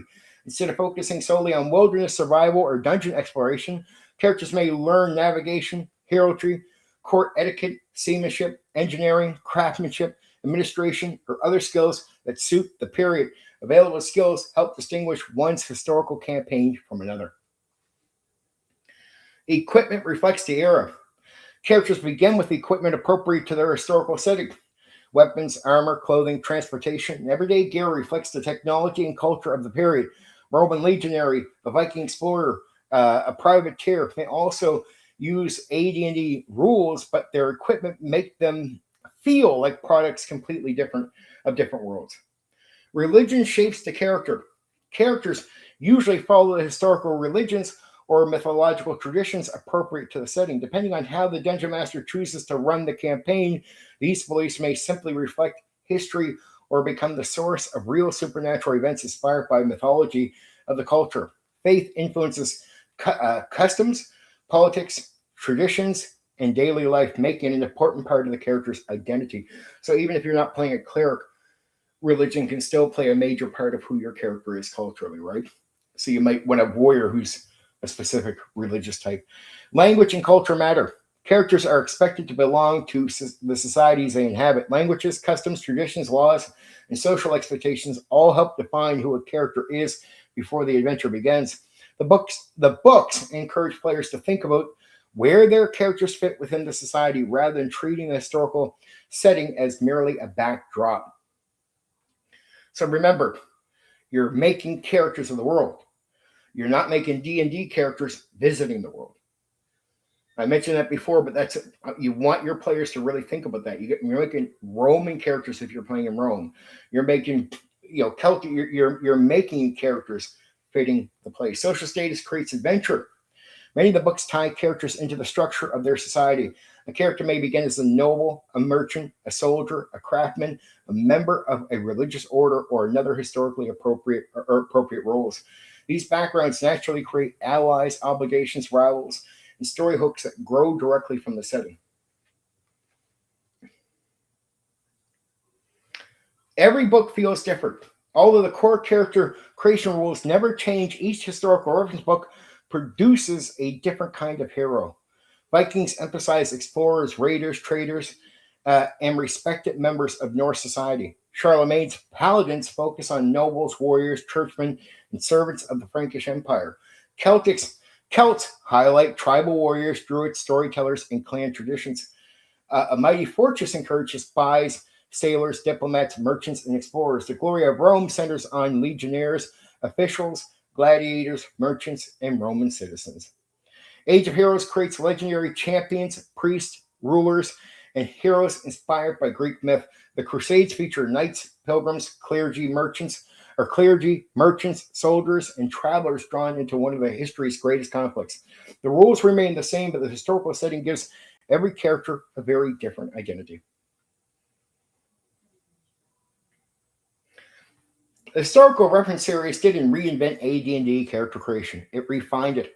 Players still use the normal second edition rules, but each historical setting influenced the available kits, classes, skills, equipment, religion, language, and social background.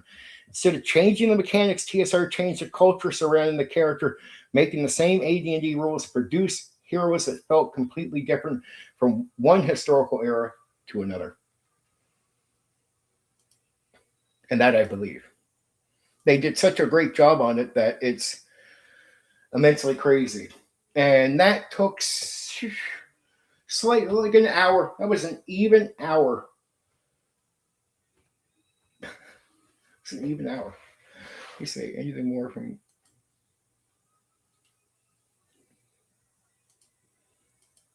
I hope you guys are happy with that.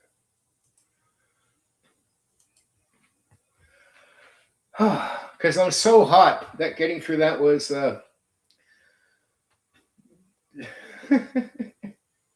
it was challenging, but I wanted to sell those books because I really think they do sell. Like,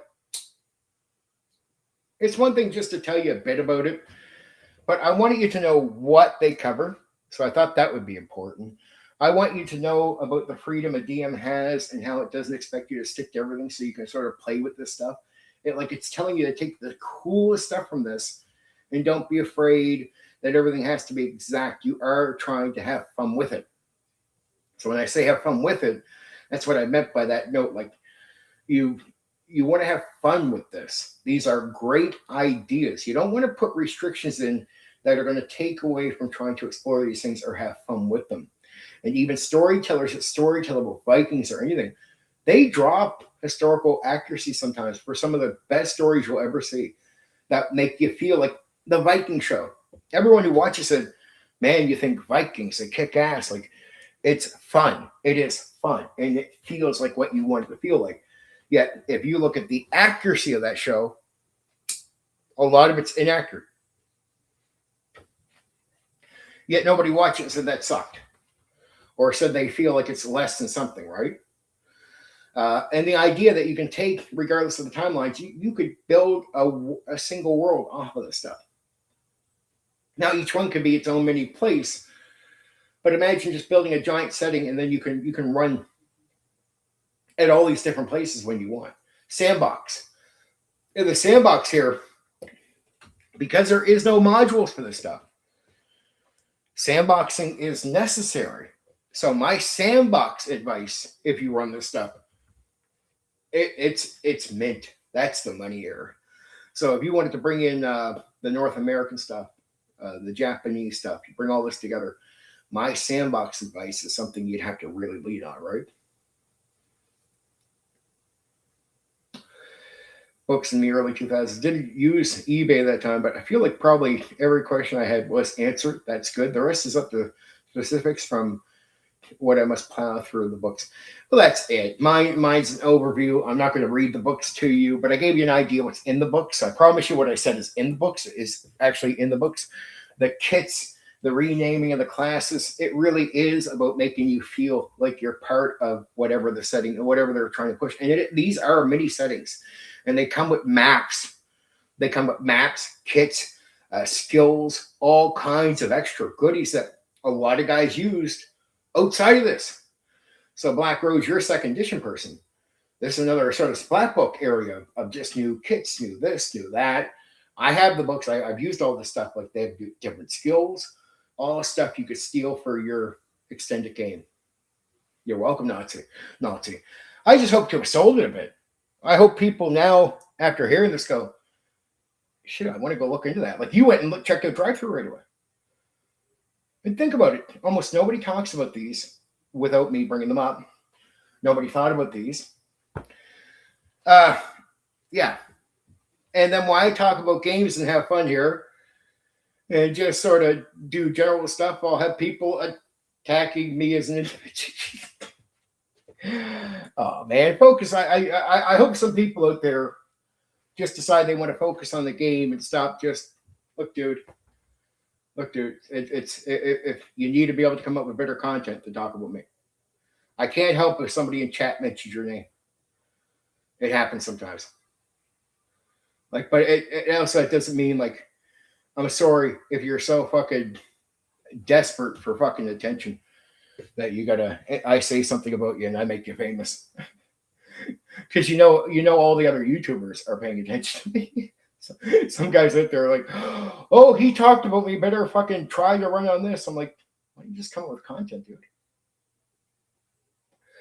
That's my challenge to the guy who wants to talk about me tomorrow night or something. Like, just go do gaming content that people are interested in hearing. That's all. I just fed people the historical reference stuff. This stuff is great. I've gotten people to think about the North American stuff. I know everyone's thinking about different places in the world and what they can do and what was left out. And I got people wanting now to probably consider like, it would be cool to go play Rome or Greece. And the fact that you can do it, because a lot of these ideas are just out there. People just, it'd be cool to play Rome. Well, now you can. And maybe get some people to turn to second edition. And there's a lot of 2E guys in my audience, right? Hey guys, Rome, the Crusades, my fellas, the Crusades. Are you telling me you're not interested in that? And for my fellow Christians out there that are in this part of the hobby, are you telling me you're not interested in the Crusades? I know you are. And the fact that you can play a Christian in many of these games, like many of these books, will provide you the option to play a Christian. Or even specific, if you're a Catholic, right? Tell me that doesn't attract some of my fellow theists out there, right? Because I know many of you over the years, before I even knew about this stuff when I was younger, I remember so many guys coming to me, can I play a Christian like priest? No, dude, it's Forgotten Realms, or it's my own setting with Skullhorn. Like, no, I have different gods. But you can hear. You can hear. And they provide, even a DM without needing to know the book or to know everything, they provide the DM enough information to run the game for you, even if you're someone who knows the book really well and the guy running it for you doesn't. So you'll be very happy with that outcome. For non-religious people, it doesn't matter. It's history. And so you can't really, you can't separate religion from history, but you're not going to play that religious character in that way. But it's history, and history itself, like the Rome stuff.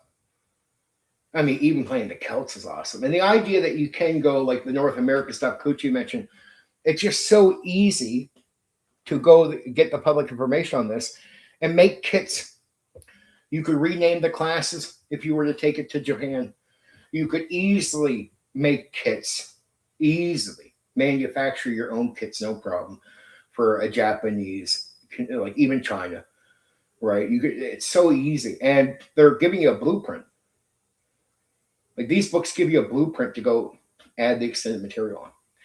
And you can use all these books, if you can get the set of them, to make it a giant, big setting, right? Where you can play in that world. with mythology and everything. And AD&D Second Edition definitely does provide you all you need for the mythology or any bit of fantasy you do want to apply. Right? The supernatural stuff, the religious stuff. It's all there. So it's kick-ass. It's so kick-ass that I hope I hyped it up enough too. I'm sorry that sometimes my jaw could snap on me with some words here because I have that problem with the jaw. But regardless, I hope I've hyped this up enough because I love it. I personally love the whole thing. And I did try it out. I tried the Roman stuff. And it's just that I say outside of the Greece one, it's just the way you introduce fantasy, even if you're going to have fantasy in it. Slow roll it into the game. Doesn't mean it can't exist with certain like priestly characters or magic casters, but as far as the encounter of it, it should still be rare because you're still in Rome. And it's not like fantasy was just blowing up around Rome. Greece can be the exception, though. Greece can be an extreme exception. But just imagine you're playing just say you did the Native Indians. You know, you're not going to run this stuff right away, but what about 3 o'clock in the morning and you hear a scream? Forget the Wendigo. What about Bigfoot? Bigfoot. Just imagine what you could do. You could do a giant type of monster, right? Just go get the giant stats. And you could even play on the myth of the Bigfoot stuff. They say they come from a different reality. Like there's all these fantasy stories around that too, right? So yeah, the North America stuff could be a lot of fun, and it wouldn't be hard to adjust to that. You could even play native characters. You could make kits for the natives, adjust the classes.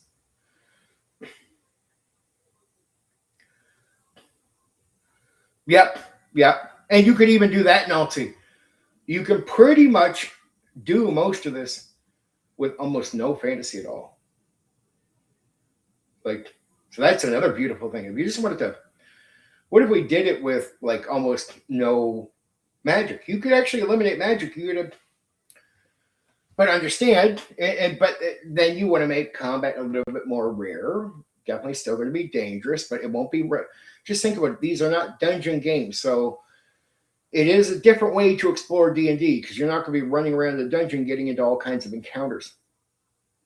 So combat should be, I would say there's going to be a lot less combat if you want to run a game. You have to sort of dive into interacting with people, going on searches, and not expecting to be fighting goblins every couple of minutes, right? It doesn't mean you can't find your way to create encounters with people, thieves, street, whatever, you know what I mean? Highway robber, highway robbers or shit like that.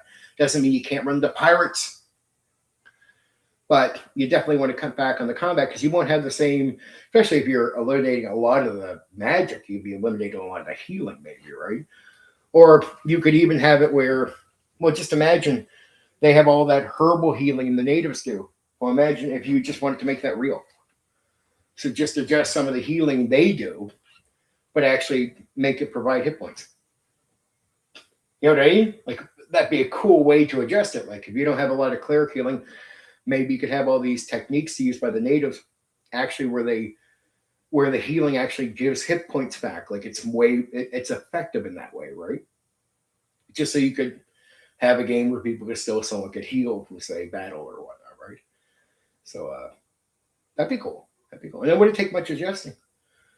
Like, it's such simple ideas. And these books give you blueprints for everything. And second edition with its extra books, its kits and everything else, it just gives you all a million ways.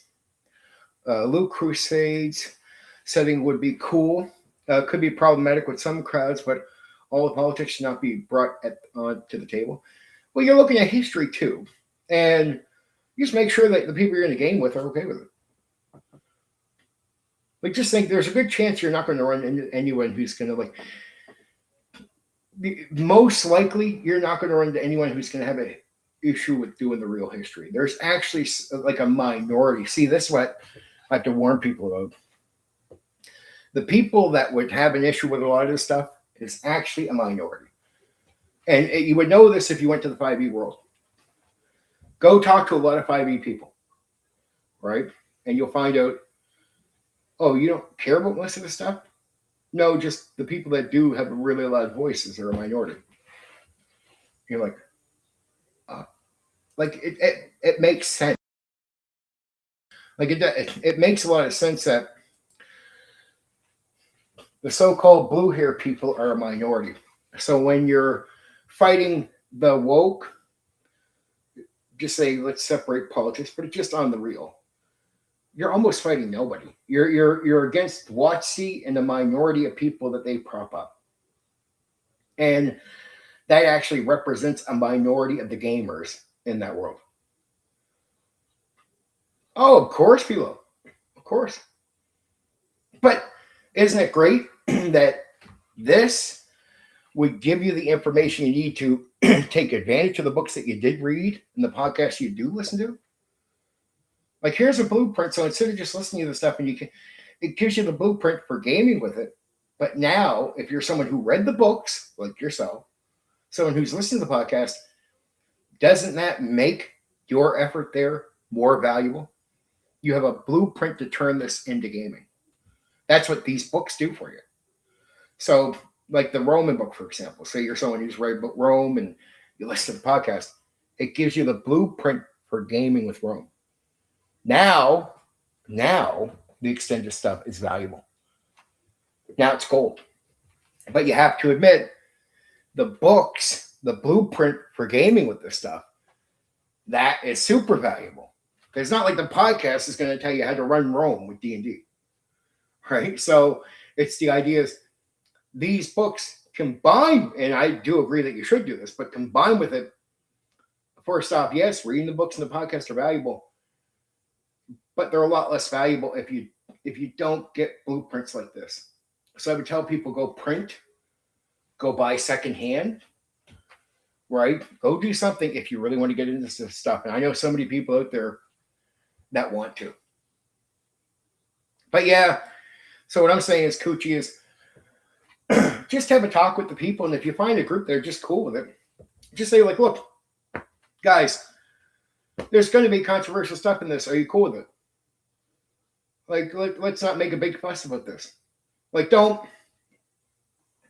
make it a big fuss. Just say, guys, it's going to be what it is. Are you cool with it? Like, they're going to know. Library is free, 1,000,000% Philo. So yeah, if you initially get the books, or like go to the library, you might find these books, books we're talking about. But I would initially get the blueprints, especially if you're going to combine it with the second edition game, combine it with D&D, understanding how they use the kits, non-weapon proficiencies and all that, and then how you could take the information you're finding and apply them to kits, non-weapon proficiency skills, and how they would be used. So there's, again, it's a blueprint for how do you take the information and game with it. That's what these books do for you. They give you a blueprint on how to extend out more. But that blueprint, to me, these books really do lay down a very valuable thing. And I'll tell you this, Philo, all their stuff is accurate. If you don't read it, it's actually a lot of work. They took this deadly serious. So you'll appreciate just how much is in there. None of it's a lie. None of it's inauthentic, right? I do love reading Viking sagas. I love that one anime they did recently, The Vinland. I actually did enjoy that. Sagas and other old literature. I have read Beowulf and Leif Erikson in a long time. I haven't read Beowulf and Leif. It definitely give you a reason to get into it. But the blueprint for this stuff, if you look at the kits in second edition, the combo is beautiful. Like, it really sincerely is. Like, it's just a beautiful combination. Again, it's just such an effective set of blueprints for how do you just take the, because I mean, a lot of people out there just have said for years, I'd love to play Rome. I'm like, well, that means you're really not sure how to go about it. Well, we'd have to come up with well, dude, this takes the headache off you. It's just, okay, instead of you needing to do a bunch of work to figure out how to do it, here's the fucking Vikings books. They did it for you. It's there. Oh, so I can just use kits or adjust things over. Yes. Yes, and it makes it easy to add new things. So as you listen to the podcast or read a book or go to the library for whatever you're trying to access for free, podcasts are free. It just gives you a way to take the information you're taking in, having fun doing it. It's an excuse. Who doesn't want an excuse to go read more about Rome or Vikings? Who doesn't want a good excuse where they feel like, man, I'm going to listen to this podcast tonight because now I can really fucking listen to this. I can go game with this shit. You know, it's like that Deadland stuff we talked about recently when I told the guys, go watch Unforgiven, go watch, Interview with a Vampire, go watch stuff. Like there's an excuse because now these ideas that you're going to get, you can actually turn into something, right? Like you can actually make something out of it. So the value then can extend over here. That's why I think the books, the historical reference series is so valuable because it's the one or two steps you would need to go from, okay, I know about Rome, I want a game with D&D. Okay, what steps do I make? What, do you want to do all that work? No. Here's the steps. Here's the in-between thing that lets you bring all that over, right? And it really does. It really does that job for you. It really does that job for you, right? It does that job well, too. Like really, really well. And the books hold up to this day. Yeah, there's new information we have, but as far as just creating the settings and stuff, it holds up. It holds up. So that's another valuable piece, right? Oh, the 2 seasons. Yep. I watched it all. I watched every bit of that. Jeez, I love that. I love that show. I love that one. That's where Augustus, we go from Mr. Caesar himself up to Augustus taking over from Mark Antony. It's almost good. I'm almost happy they ended it after 2 seasons in a weird way. Because it's almost like they just said, here, we're going to cover this part of Rome and stop. But the value of that show, you can go back and watch those 2 seasons. And it's fucking, it is beautiful. Now, of course, everyone wanted more, but I'm like, how much more do you do, right?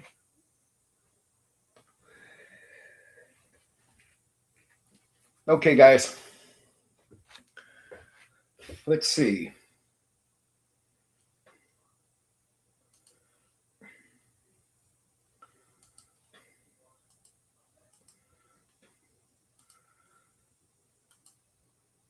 I'll be sitting down tomorrow night because I sit down to do the movie coverage. Just to let you all know. But I'll be covering. Checking something. And then for anybody who hasn't heard it, I'll go over the stuff in a second here.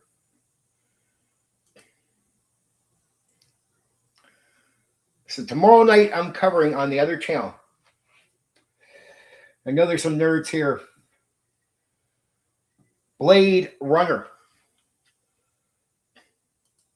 Don't know if you guys would be into hearing about a movie. But if you like listening to anything about a movie and you got nothing else to do, come check me out on the other channel doing Blade Runner. Now, for this weekend, I hope you guys show up for the game coverage this weekend. So this weekend, starting Saturday, the 27th, I'm covering the conspiracy theory themed game, Unknown Armies. On Sunday, I'm covering the conspiracy theory themed game, Tribe 8. The next old school D&D thing I'll be covering is just something more casual and fun. And it won't be me just speed reading through things. So, sorry, it should be a lot cooler here. The temperature's supposed to be better next week. AD&D 1E Monsters. So the first edition monsters. And then there's Bill, who might not be here, but he'll be here at another time. On the July 4th, I'll be covering the game he requested, which is Bunny and Burrows. And on that weekend, right after that, I'll be covering Legend of the Five Rings. The first members only, as reminding Black Rose, because I think he'll care about this, Stargate SG-1 role-playing game. The next D&D one I'll be covering after the monsters is right after that on the 9th, is Unearthed Arcana. The next weekend of games will be Dragon Quest and SLA Industries. The next D&D stream after that will be me covering Fiend Folio. And then that weekend I'll be covering teenagers, and that's on the 18th. I'll be covering Teenagers from Outer Space. The next day I'll be covering Cadillacs and Dinosaurs. My second members only of July, because I only do 2 a month, is Exalted. And then I'll be covering AD&D 2nd Edition Monsters. Really fun night. I'm going to be a lot more casual.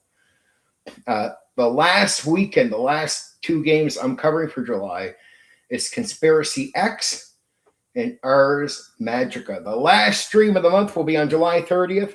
I'll be covering The Tomb of Horrors.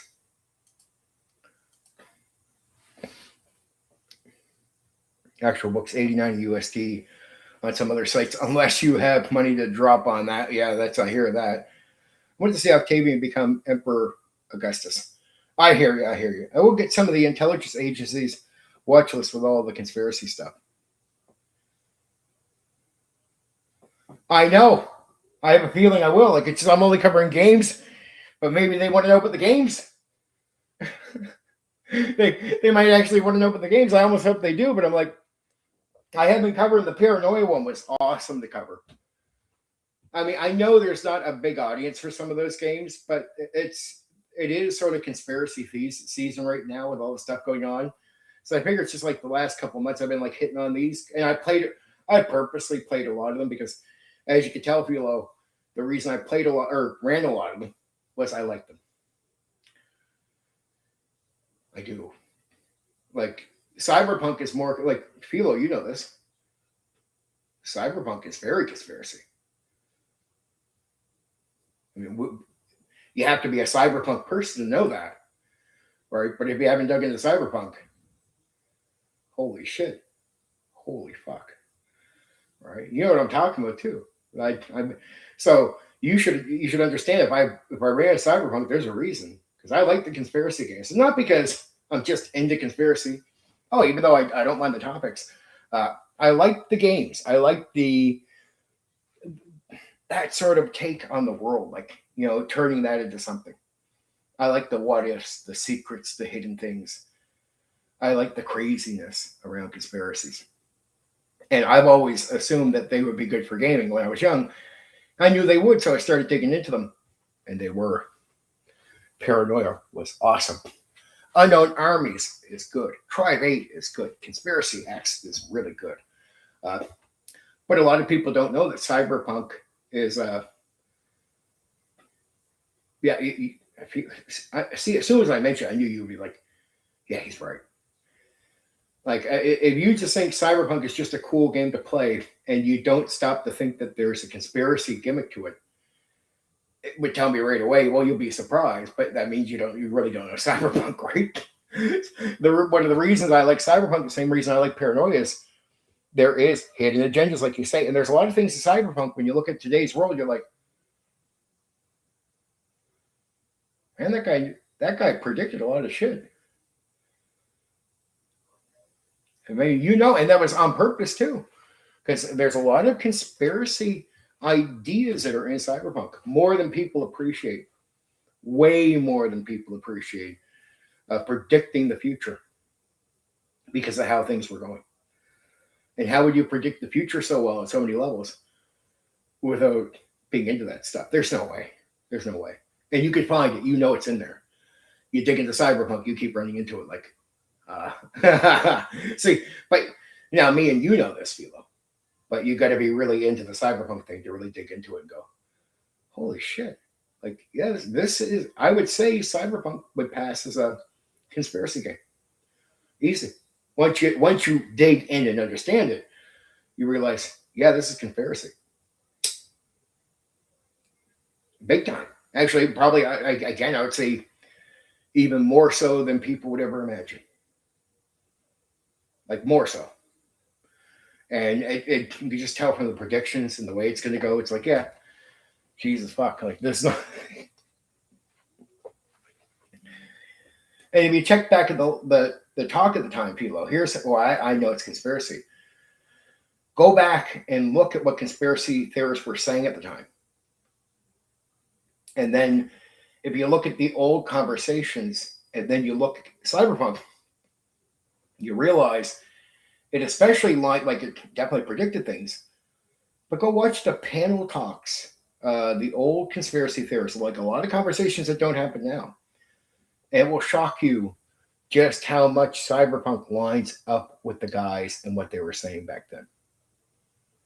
It'll blow your mind. Now, I imagine you might know what I'm talking about, but if you personally haven't, I would say definitely do some research because I know you're a fucking nerd and you like doing that type of stuff. But go back a little bit back to like the early 90s and late 80s, maybe even mid 80s, and just look at what conspiracy guys were saying. And then take what you know about cyberpunk and you realize, oh, wow, Steven's right. Like, holy fuck. Yep. Because a lot of what they said was going to happen is put into that game. So obviously, the guy who made cyberpunk was definitely following that dialogue. Because he purposely starts creating a game based off really popular conspiracy theorist theories at the time. Right? Deeply. And then when you look at today and you look at cyberpunk from the old cyberpunk, you're like, a lot of people are like, hey, it's almost like he knew stuff.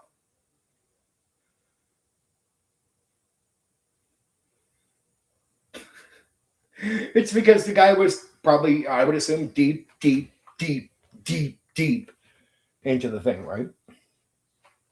Oh, that's you just said what a lot of people say about Mike. They call Mike a genius. Mike is a prophet. I'm not saying Mike isn't impressive, but a lot of what Mike put in there comes from other guys too. So there's a lot of impressive, very impressive hardcore conspiracy theorist thinkers.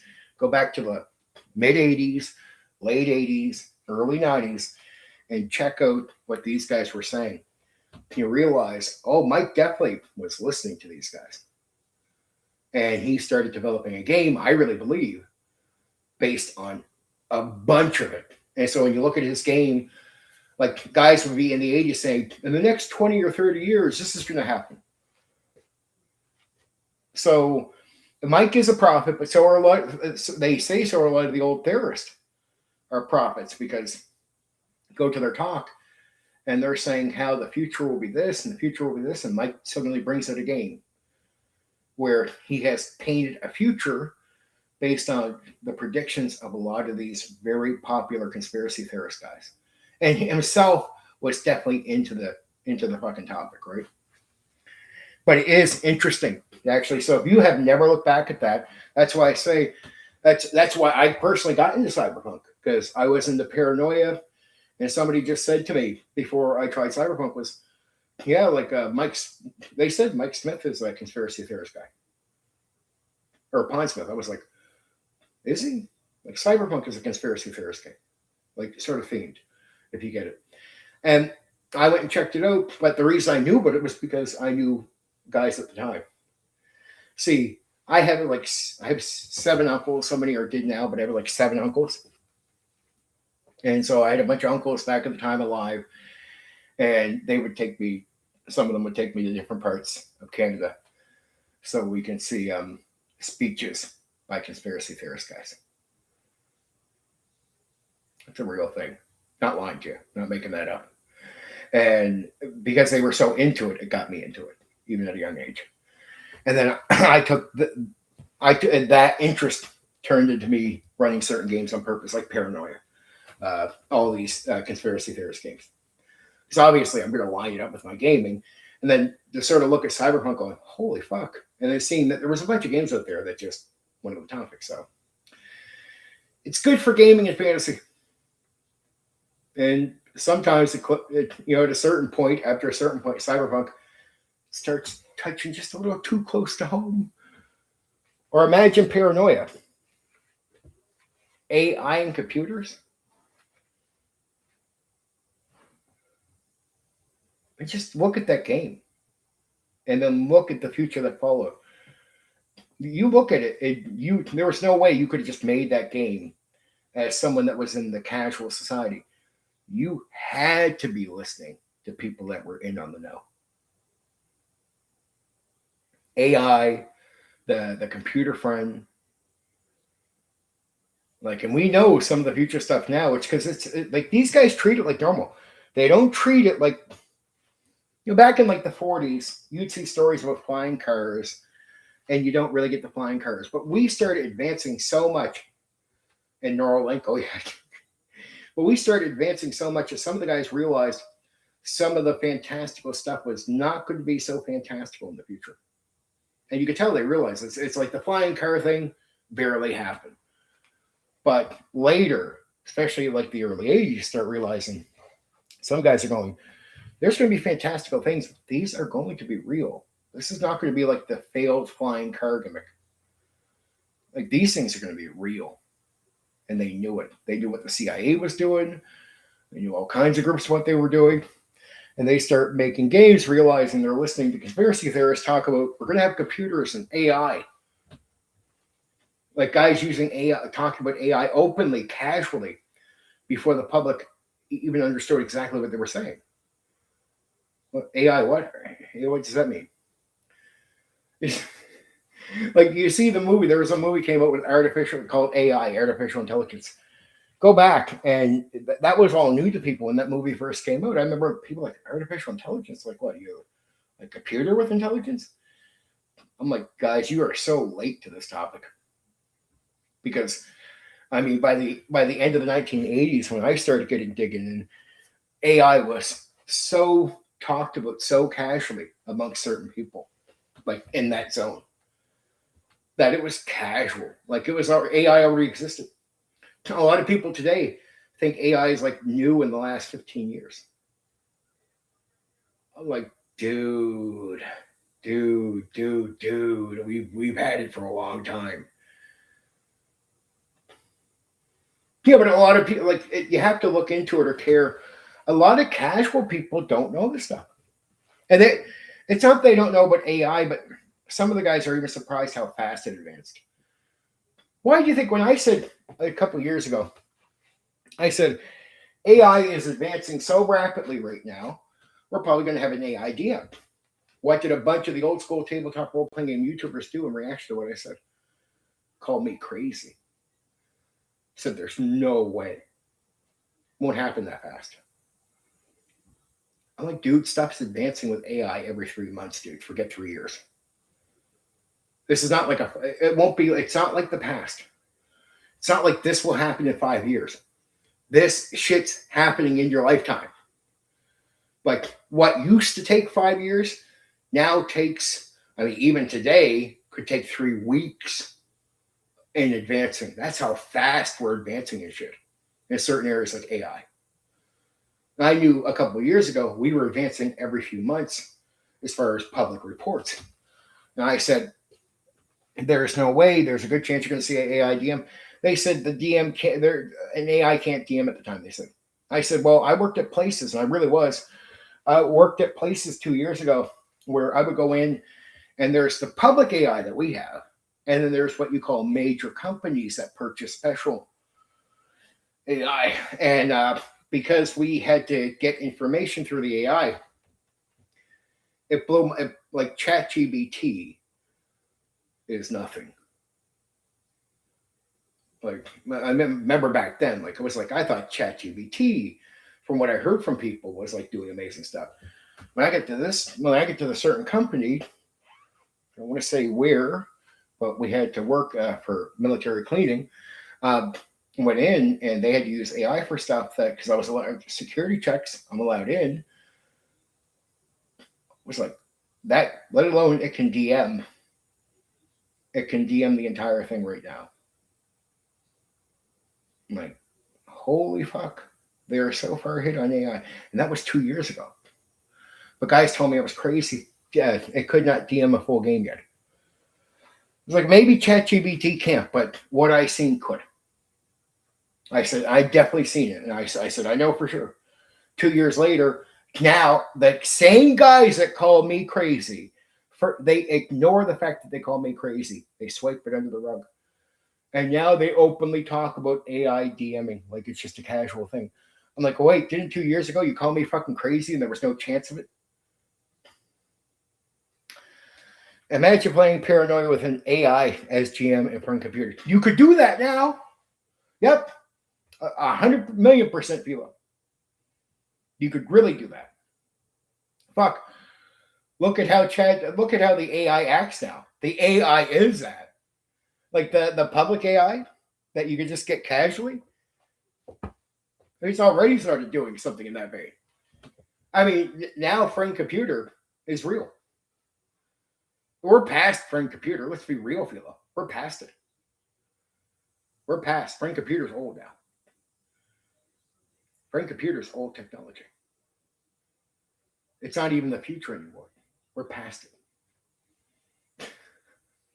You could definitely get AI to do paranoia. I would even look at the paranoia people and go, there's some money there, dude. Probably some big money there. I mean, the DM you could get a game master to run it, but he could use real AI instead of role playing it, and just get the AI to play that part of the game. He could have the AI friend computer like another character in the game and just use the AI for it. You still probably want the game master to manage some of the other areas, obviously, with people. But you could definitely use the AI to actually, instead of having the game master play friend computer, he could just use an AI as part of the game to play friend computer. Actually, no, it's not that he could. For sure, you can. No problem. You probably have to get the AI to downgrade so it acts dumber than it is. Because remember, AI friend computer is sort of like a broken AI program. So the AI probably currently now, even local stuff, would probably outpace friend computer. So you'd have to get it to purposely make mistakes. Pretty wild stuff, eh? So yeah, so we do got more conspiracy games coming up, which is, again, it's going to be Unknown Armies, if you're into it, and then Tribe 8. And then I am hitting Conspiracy X. Yeah. And like I said, go back and check out the Cyberpunk people if you want to. Cyberpunk is definitely a conspiracy game. I think that's probably why me and Phil will probably hit on that pretty well. I hope you'll be here for those games, because I think those games, if you're a Cyberpunk guy, you're going to like the coverage of every one of those games. I guarantee it. I promise you. They're actually quite interesting. I'm not surprised why you know so much, like why you were into the paranoia thing. I was not shocked at all that was a stream you were actually into. I was like, yeah, I get it. If you're really digging into Cyberpunk, there's no way you can avoid. You have to be interested in this shit, right? Because it's too on point. All right, everyone. Let's see. Maybe Coochie was saying something. I'm missing it.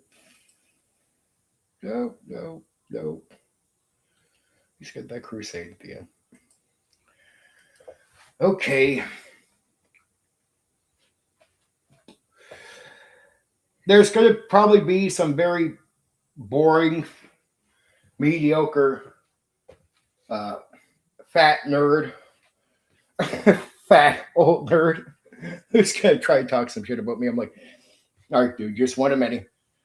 7 years. So if you see me come up somewhere, have fun with it. It won't matter. I won't be checking it out. I don't care.